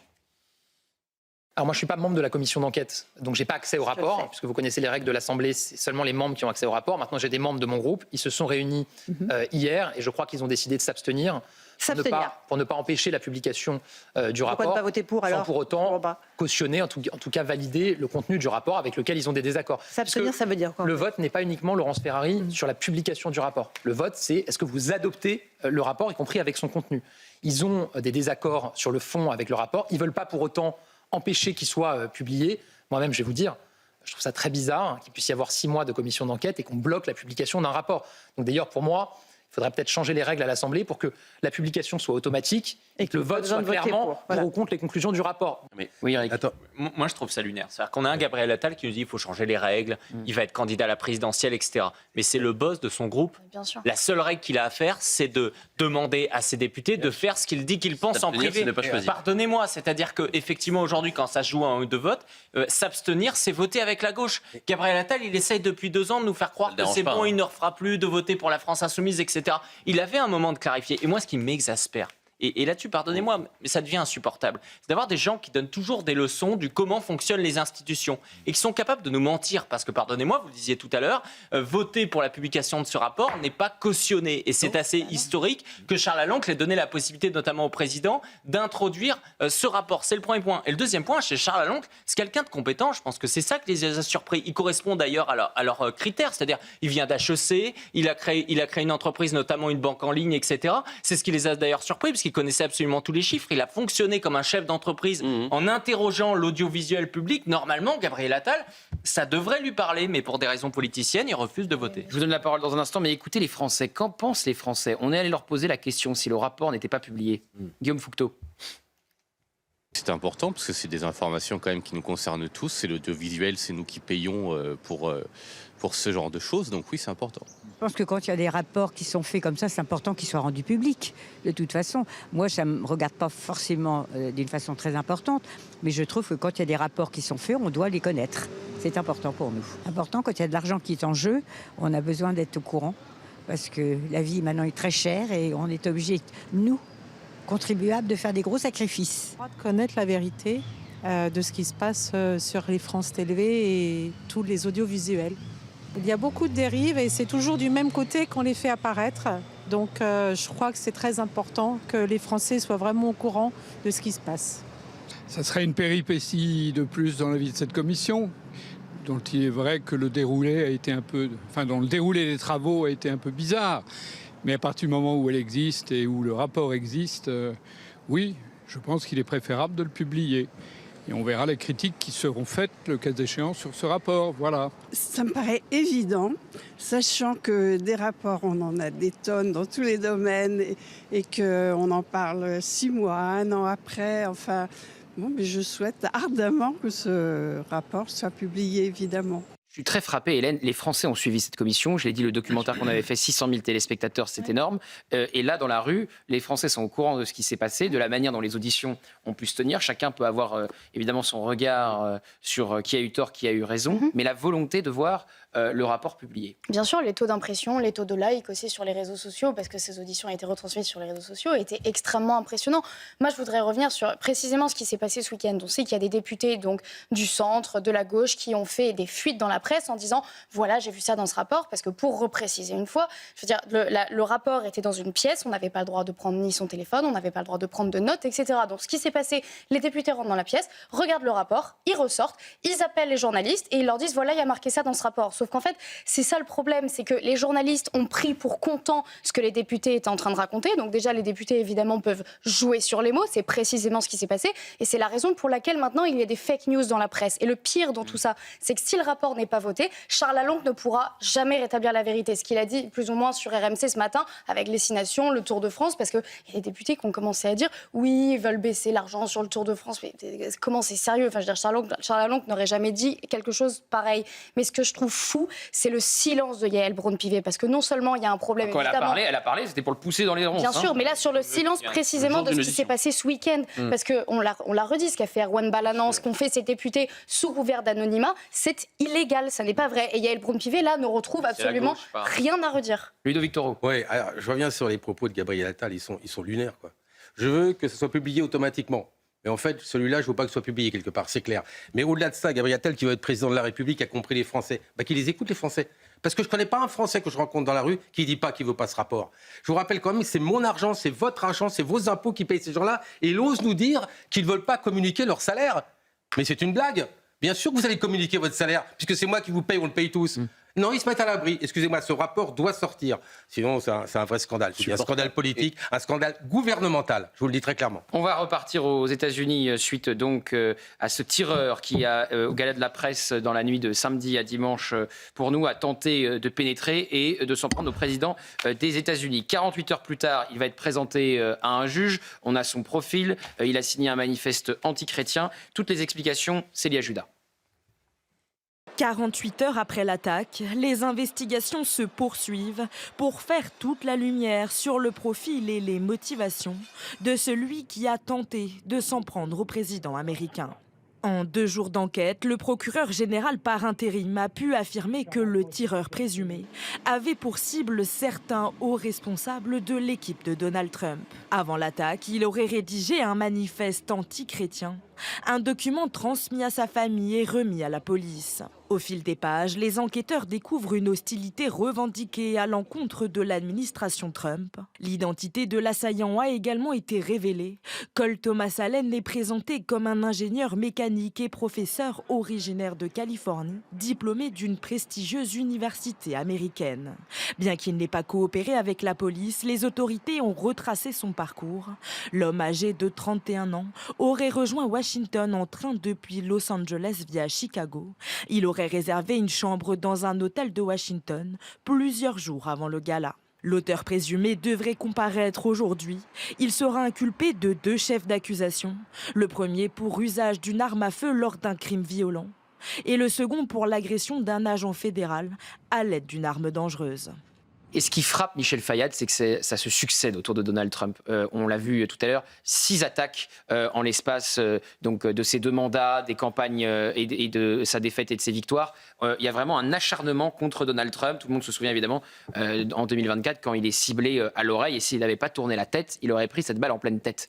Donc c'est ce que ça dit de la société américaine, de la violence en politique et de ceux qui sont ciblés. Parce qu'on pense évidemment aussi à Charlie Kirk qui a perdu la vie tué par un militant d'extrême gauche. Oui, en tout cas, c'est un président américain qui ose attaquer cette gauche, cette extrême gauche qui a pris, comme je l'ai dit tout à l'heure, le contrôle de ce parti démocrate, qui a le contrôle des médias. Il faut quand même voir aussi qu'il y a eu l'effondrement médiatique de CNN. Ils n'ont plus qu'1 million de téléspectateurs sur quasiment 350 millions d'habitants. C'est plus rien par rapport à ce que c'était autrefois. Et puis il y a aussi le fait que Donald Trump est donc à la fois menacé à l'extérieur et à l'intérieur. C'est-à-dire à l'extérieur, puisque les Iraniens, par exemple, le visent nommément. Ils disent qu'il est une cible après l'assassinat de Ali Khamenei. Et à l'intérieur, donc par cette gauche, extrême gauche. La grande inquiétude, ça serait qu'il y ait une jonction à un moment donné entre les deux. Parce qu'on sait très bien aussi les liens très souvent entre justement les gauchistes et les islamistes et à travers le monde. On l'a connu en Europe et on peut le connaître aussi aux États-Unis. Donc il est très possible que le prochain attentat soit même peut-être financé ou commandité par l'Iran. et qu'on paye donc des gens sur le sol américain pour commettre l'irréparable contre Donald Trump ou J.D. Vance. Là, il y a une chose quand même qui était très surprenante lors de cet événement, c'est qu'il y avait quand même une grande partie du commandement entre guillemets américain. Et la question, il y avait les ministres, et en fait, dans l'ordre Kennedy, etc. Absolument. Et dans l'ordre de succession, vous avez donc le président des États-Unis, Donald Trump. S'il venait à être tué, ce serait le vice-président, J.D. Vance. Et le vice-président, il est aussi président du Sénat. Après, ça descend au chef de l'Assemblée, de la Chambre des représentants. Ensuite, il y a, je crois, le secrétaire au Trésor, le secrétaire d'État, etc. Mais c'est-à-dire que plus il y a de ces membres, de ces personnalités présentes dans une même pièce, au même endroit, plus vous prenez le risque de décapiter le leadership américain et d'arriver à quelque chose que les États-Unis n'ont jamais connu en réalité. Je vous propose de voir donc un sujet sur les précédentes attaques qui ont visé Donald Trump avec Seya Juda et Kylian Saleh. En presque 10 ans, c'est la 5e attaque perpétrée contre Donald Trump. Avant la fusillade lors du dîner des correspondants, la dernière attaque contre le président américain remonte au 22 février dernier. Vers 1h30 du matin, un homme armé d'un fusil et muni d'un bidon d'essence s'introduit dans la résidence privée de Mar-a-Lago en Floride. Âgé d'une vingtaine d'années, le suspect est abattu par les forces de l'ordre. Donald Trump, lui, se trouvait à Washington au moment des faits. Le 15 septembre 2024, nouvelle tentative en Floride sur le golfe du président. Un homme armé est repéré à proximité du parcours. Les services secrets interviennent immédiatement et ouvrent le feu. Donald Trump est sain et sauf. Le suspect, lui, finira par être arrêté. Une autre attaque a marqué les esprits. Celle du 13 juillet 2024 à Butler, en Pennsylvanie. En plein meeting de campagne, un tireur ouvre le feu depuis un toit voisin avant d'être abattu par les services de sécurité. Dans la foule, un sympathisant est mortellement touché. Donald Trump, lui, est blessé à l'oreille. Le 18 juin 2016, déjà lors de sa première campagne, une tentative est déjouée. Un Britannique de 19 ans tente de s'emparer de l'arme d'un policier. Il est maîtrisé, puis inculpé pour tentative d'assassinat. Depuis 2016, les attaques contre le président américain se succèdent. Pour Donald Trump, la menace est devenue permanente. C'est une cible en permanence, Donald Trump, et notamment de l'extrême gauche. Oui, c'est une cible, et moi qui m'inquiète vraiment pour la France, parce qu'on a vu comment, quand Charlie Kirk a été assassiné, les militants d'extrême gauche, sur les réseaux sociaux, ou même quand ils peuvent rencontrer quelqu'un de droite, disaient régulièrement, on va te faire une Charlie Kirk. Finalement, il y a eu le jeune militant Quentin Deranque qui a été tué il y a quelques semaines. Maintenant, c'est on va te faire une Quentin Deranque. Et donc, ça donne également des idées. Ils se disent, il y a Donald Trump, c'est le grand méchant, on a des jeunes de 20, 30 ans qui veulent tout simplement l'assassiner. Il pourrait y arriver la même chose. Moi, ça m'inquiète parce que dans le cas où il y avait une figure dite de la droite patriote qui arriverait à la tête de l'Élysée, qui serait président de la République française, ça serait également ce type d'inspiration qui serait pris en compte. Donc, il faut comprendre qu'à chaque fois qu'il nous arrive quelque chose qui est assez négatif, il y a le wokisme, etc., ça vient des États-Unis. Donc, ça a forcément un impact. Et pour ça, c'est pas du complotisme. Il suffit de regarder les réactions sur les réseaux sociaux. Il y en a plein qui disent on comprend pas. Ils ont encore loupé Donald Trump. Ils pourraient mieux s'y prendre la prochaine fois. Et ça, c'est partagé par grand monde. On va se retrouver dans un instant. On va voir votre reportage exclusif en Espagne, Jordan Florentin, alors que 500 000 migrants doivent être régularisés. Et on recevra Louis Poisson. J'aurais dû être là. Le jour où sa maman et son petit frère de 2 ans ont été assassinés. Je vais remercier Michel Fayad. Michel, on se retrouvera très probablement demain pour rendre hommage au sergent Anissé Girardin qui a été tué par le Hezbollah, qui faisait donc partie du 132e régiment d'infanterie cynotechnique de Suip. Et puis figurez-vous que demain il y a évidemment un hommage présidé par Catherine Vautrin. Comme à chaque fois qu'un soldat français tombe, le président de la République n'est pas là et a sans doute mieux à faire que d'honorer nos soldats. Ça fait 3 fois que le président de la République n'est pas là pour rendre hommage à nos soldats morts pour la France. On se retrouve dans un instant, ne bougez pas. De retour dans 100% Frontières. Dans un instant, on va parler avec vous, Louis Poisson, bonjour, du livre que vous publiez chez Fayard, J'aurais dû être là. Le 10 février 2025, c'est votre récit. C'est le récit de votre vie depuis l'assassinat, le double assassinat de votre maman et de votre petit frère de 2 ans. On va entendre votre témoignage. On va aussi parler des reportages de Jordan. Mais pour l'heure, le journal de Somaya Labidi. On commence ce journal par l'amertume de Gabriel Attal envers le gouvernement suite au recul sur le 1er mai.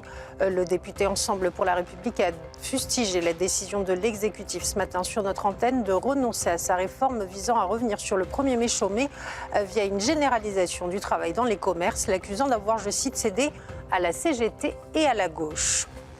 À la une également, le chef du Hezbollah, Naïm Kassem, réaffirme son refus des négociations directes entre Beyrouth et Israël, les qualifiant de dangereux écarts qui risquent d'entraîner le Liban dans un cycle d'instabilité, ajoutant que la milice armée poursuit, je cite, sa résistance et ne reculera pas face aux menaces israéliennes.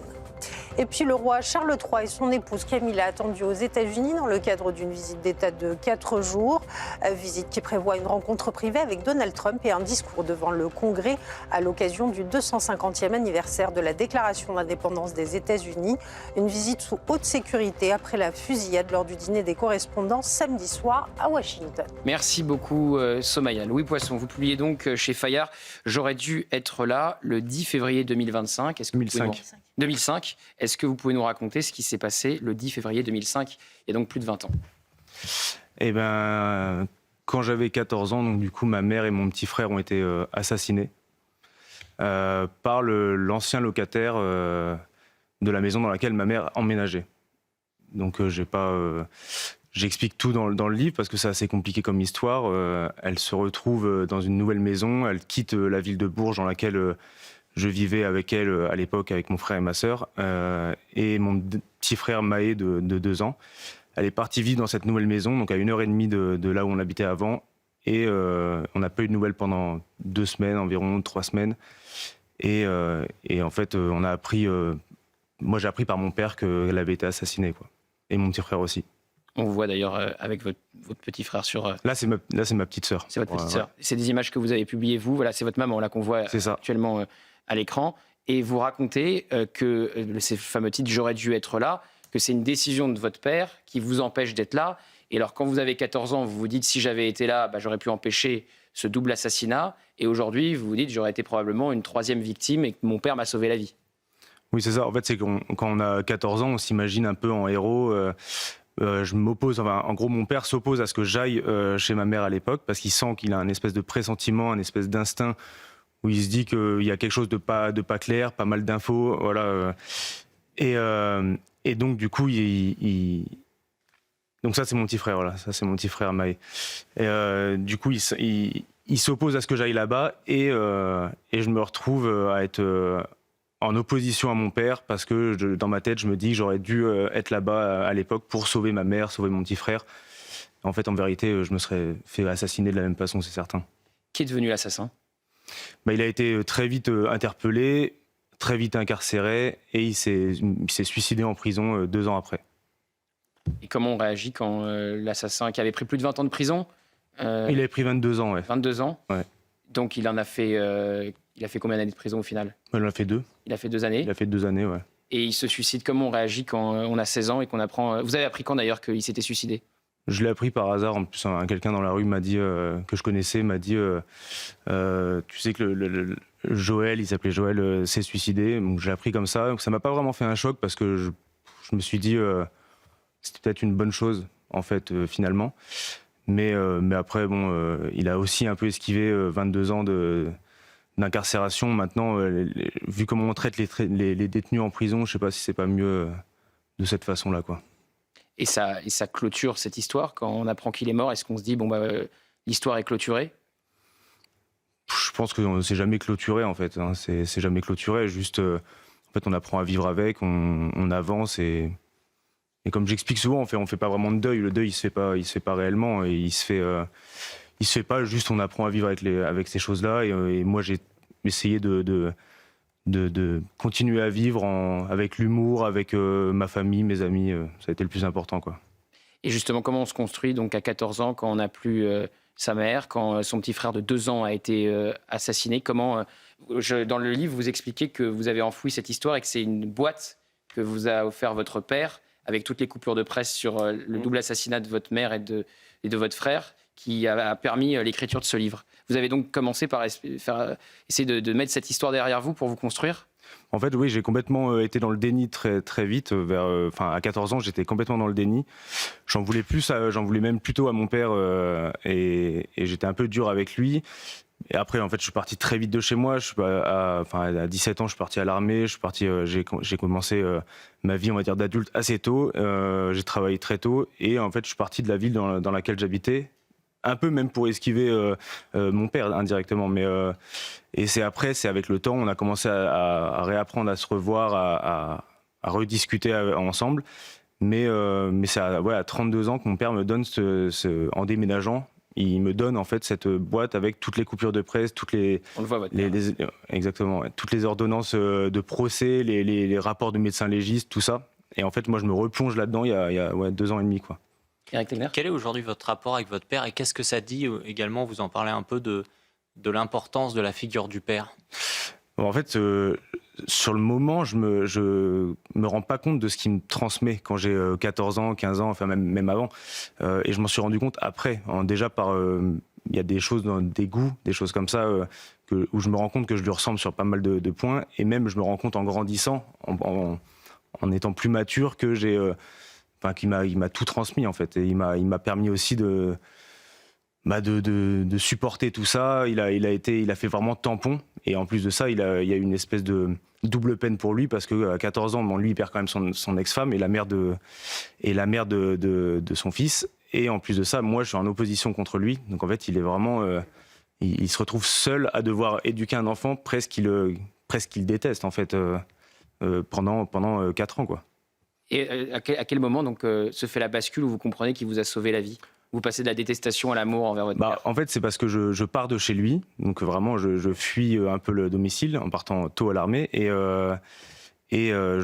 plus tard, en grandissant, vers même 23, 24 ans, on commence à renouer des liens, et c'est là que je me dis en fait qu'il a fait beaucoup pour moi. Même je le vois même sur les vidéos. Enfin, il y a toutes ces vidéos, tous ces souvenirs que j'ai. Je pense que il s'est sacrifié aussi pas mal de fois pour pouvoir filmer tous ces moments-là où en fait lui il regarde à travers la caméra, et moi tous les souvenirs que j'ai comme ça de moi petit, même du visage de ma mère presque, c'est à lui que je le dois parce que c'est lui qui a pris plein de photos, plein de vidéos, donc c'est des souvenirs énormes quoi, pour moi en tout cas.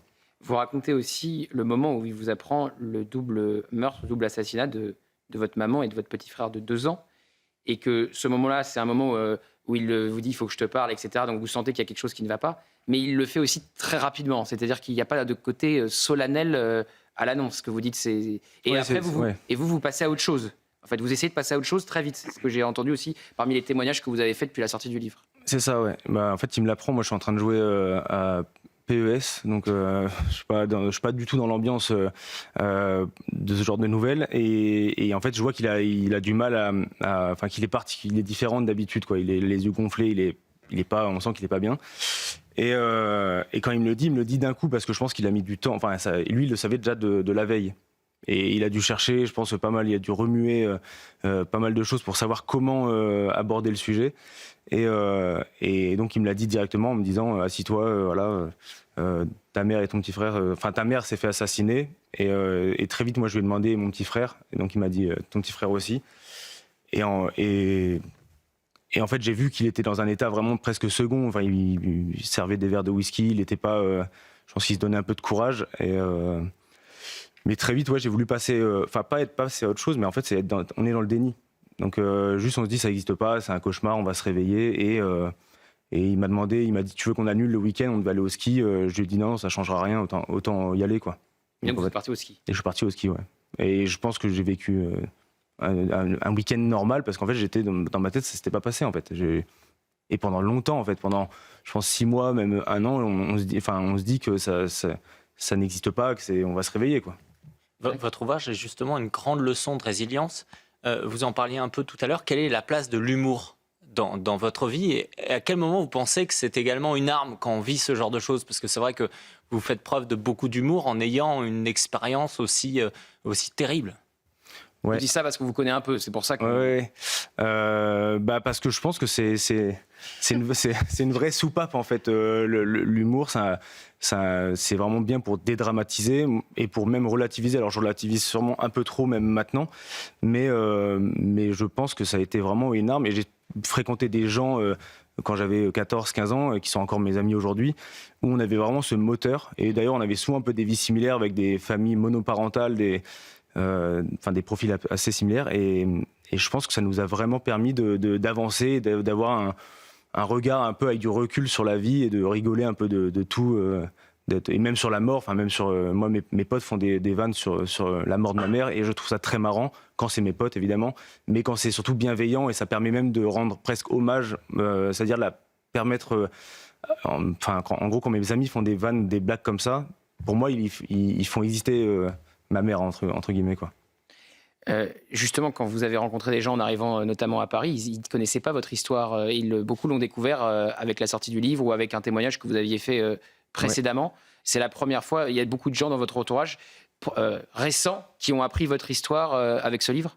Ah oui, bah oui. Enfin, disons que j'avais des comptes sur les réseaux où c'était pas du tout le même style, et je suis pas du genre à en parler, ou alors si on m'en parle, enfin j'ai aucun problème à parler de ça. Maintenant je vais pas le raconter à tout le monde. Le fait même d'écrire le livre, quand j'étais sur l'écriture, j'en ai pas forcément parlé à part les gens qui m'entourent, qui étaient au courant. Mais oui, les gens ont découvert ça et ont découvert une autre facette de ma personnalité. Et je pense qu'il y a des gens qui doivent se dire, ok, c'est peut-être pour ça qu'il est un peu dans l'humour à outrance. Vous êtes allé au procès ou pas de l'assassin de votre mère ? Ouais, j'ai été à 2 audiences, dont une où je devais comparaître et en fait parler à la barre en expliquant ce que j'avais vu, parce que j'avais vu l'arme du crime, je l'avais même tenue. Donc j'ai été au procès. Comment vous êtes retrouvé à tenir l'arme du crime ? Parce qu'en fait, quand je me suis retrouvé chez ma mère quand elle a emménagé là-bas, donc l'ancien locataire, la personne qui l'a assassiné, était sur place. Moi, je l'ai vu 2 fois déjà. J'ai passé 2 week-ends où j'ai vu cette personne, et la 3e fois que je l'ai vu, c'était au procès. Qu'est-ce que ça fait d'être confronté avec quelqu'un qu'on avait connu avant, qui est devenu l'assassin de sa mère et de son petit frère de 2 ans ? En fait, quand j'ai été dans cette maison à 14 ans, avec une espèce d'euphorie de découverte d'une grande maison de campagne.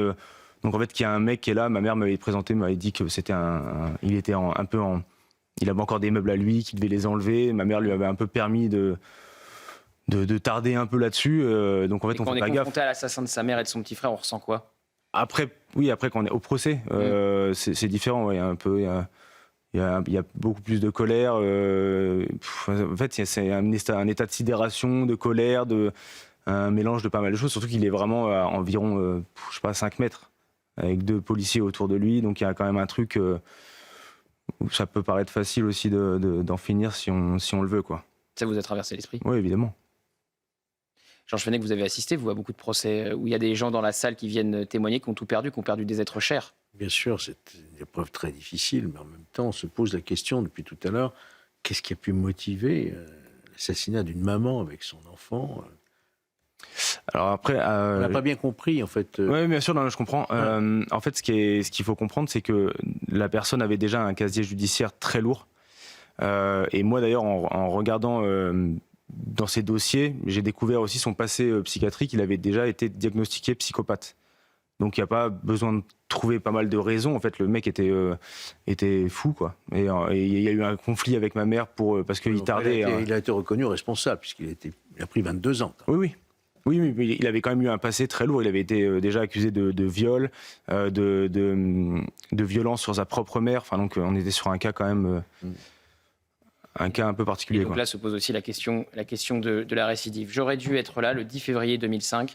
Louis Poisson, c'est aux éditions Fayard, c'est le récit de... Est-ce qu'on parle de reconstruction dans ces cas-là ? Oui, entre autres, ouais.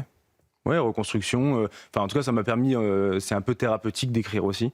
Mais oui, on peut en parler. Ouais. Et qu'est-ce qu'il a pensé, votre papa, de ce livre ? Puisque vous l'avez écrit pour lui, vous l'avez dit. Oui, complètement. Enfin, en fait, c'est un hommage plus à mon père que en fait, à ma mère et à mon petit frère, en vérité. Parce que c'est lui qui fait que je suis vivant aujourd'hui, donc c'est vraiment ça. C'est donc aux éditions Fayard, c'est en librairie. J'aurais dû être là. Jordan Florentin, vous étiez donc en Espagne la semaine dernière pour suivre la régularisation qui commence, qui va s'étaler sur plusieurs mois, de 500 000 migrants. Et vous êtes donc rendu en Espagne afin d'interroger des sans-papiers. Les hommes, notamment irakiens, indiquent que c'est plus simple d'être régularisé en Espagne qu'en France ou en Allemagne. Et on sait comment ça se passe ensuite. Vous êtes régularisé en Espagne, même si certains se posent de limiter l'espace Schengen aux seuls ressortissants européens. On sait que dans les faits, effet, tout le monde passe. Hein. Tout le monde passe, que ça soit du côté de Menton avec l'Italie ou à la frontière entre la France et l'Espagne. Donc, vous voyez ce premier extrait. How did you come? I got a visa. I was studying in Ukraine before. I studied cybersecurity. Okay. You want to stay in Europe? Yeah. How can you prove that you've been living here for at least 6 months? I have proof. I have every documents in my bag here. I have every evidence that I have lived here for about 6 months. Yeah. I have every documents in my bag here. Okay. Iraq. Okay. So you come from Iraq. How did you get there in Spain? I am since yesterday, so it's my first day. It's your first day here in Spain, and you come from Iraq. Yeah. There's a new law now, so yeah, I think I have a big chance. I was in other country, yes. Where were you? Germany. It's easier than Germany or France. Yeah. I see the new law, so it's writing they want maybe 500,000 without papier, so that's why I come here and try. So I grew up in Germany, but without papier. They don't give me papers. Yeah. When I get my papier, yes, maybe I will go to UK because I have a brother there. Yes. Okay. Where are you from? Pakistan. Spanish people very great. Okay. Our Pedro Sanchez very great leaders. Mashallah. C'est très intéressant, Jean-François Florentin, parce qu'on voit que les migrants qui ne sont pas forcément dans les pays qui régularisent le plus essayent de trouver le pays qui régularise le plus. Vous avez cet homme qui était en Allemagne, qui dit les Allemands ne régularisent pas. Donc je vais essayer de me faire régulariser parmi les 500 000 en Espagne pour ensuite rejoindre mon frère au Royaume-Uni. Exactement. Et pour une raison très simple, c'est finalement c'est assez simple pour eux de se faire régulariser puisqu'il s'agit de justifier seulement de 5 mois de présence en Espagne. Je leur demande d'ailleurs comment ils le prouvent. Certains me disaient mais il suffit de montrer une photo sur son téléphone comme quoi on est arrivé en Espagne il y a 5 mois et ça peut suffire. Et l'autre élément qui est très important, c'est que le deuxième outil à montrer, c'est un casier judiciaire vierge qui doit émaner du pays d'origine. Sauf que, par exemple, cet Irakien, je doute qu'il puisse demander son CV, son casier judiciaire, d'Irak. Et s'il ne l'a pas, eh bien, c'est seulement sur simple déclaration. Donc, ça paraît évident qu'il y en a qui vont se faire régulariser comme ça, au doigt mouillé, de façon très simple.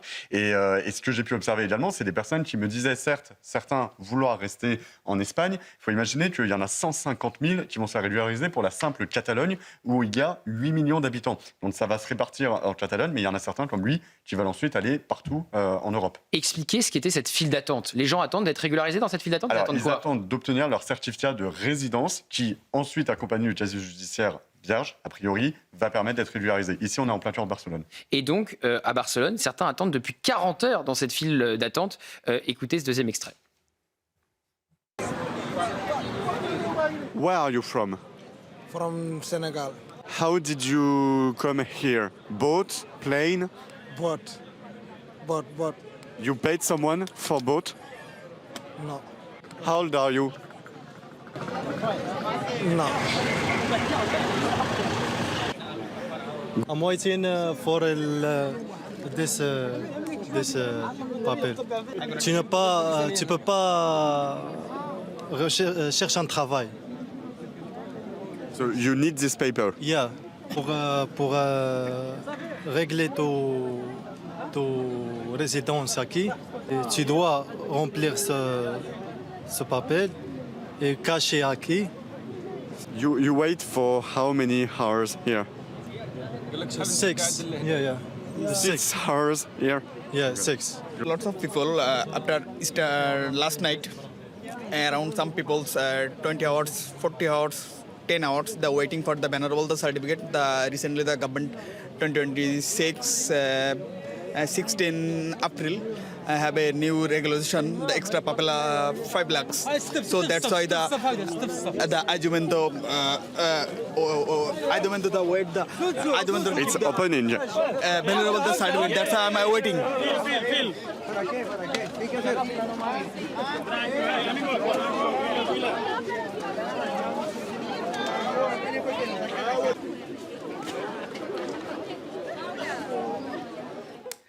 Donc on voit la manière dont se met en place la régularisation de 500 000 sans-papiers du côté espagnol. Et avec l'espace Schengen, un sans-papier régularisé, donc qui devient en situation légale, il peut être demain en France, évidemment. Oui, ces images sont sidérantes. C'est-à-dire que là, on voit très concrètement que c'est en effet une pompe aspirante. C'est-à-dire que et c'est un appel d'air pour tous les autres aussi. C'est énorme. C'est-à-dire que toutes leurs familles qui peuvent être en Afrique, au Moyen-Orient, ils se disent on va venir en Europe parce qu'il va nous arriver exactement la même chose, parce qu'on a un gouvernement espagnol qui leur dit on va vous donner les papiers. C'est sidérant. Et c'est intéressant aussi dans le témoignage. J'ai vu un autre moment où on pose la question quel âge vous avez ? Normalement, on répond très rapidement. Et là, il ne dit plus rien. Pourquoi ? On le voit souvent. On peut avoir des migrants qui ont 20 ans ou 22 ans ou même 30 ans et qui vont expliquer qu'ils sont mineurs. Parce que la législation sur les mineurs, elle est bien plus favorable. Vous avez interrogé les Espagnols aussi, Jordan, et vous leur avez demandé leur avis.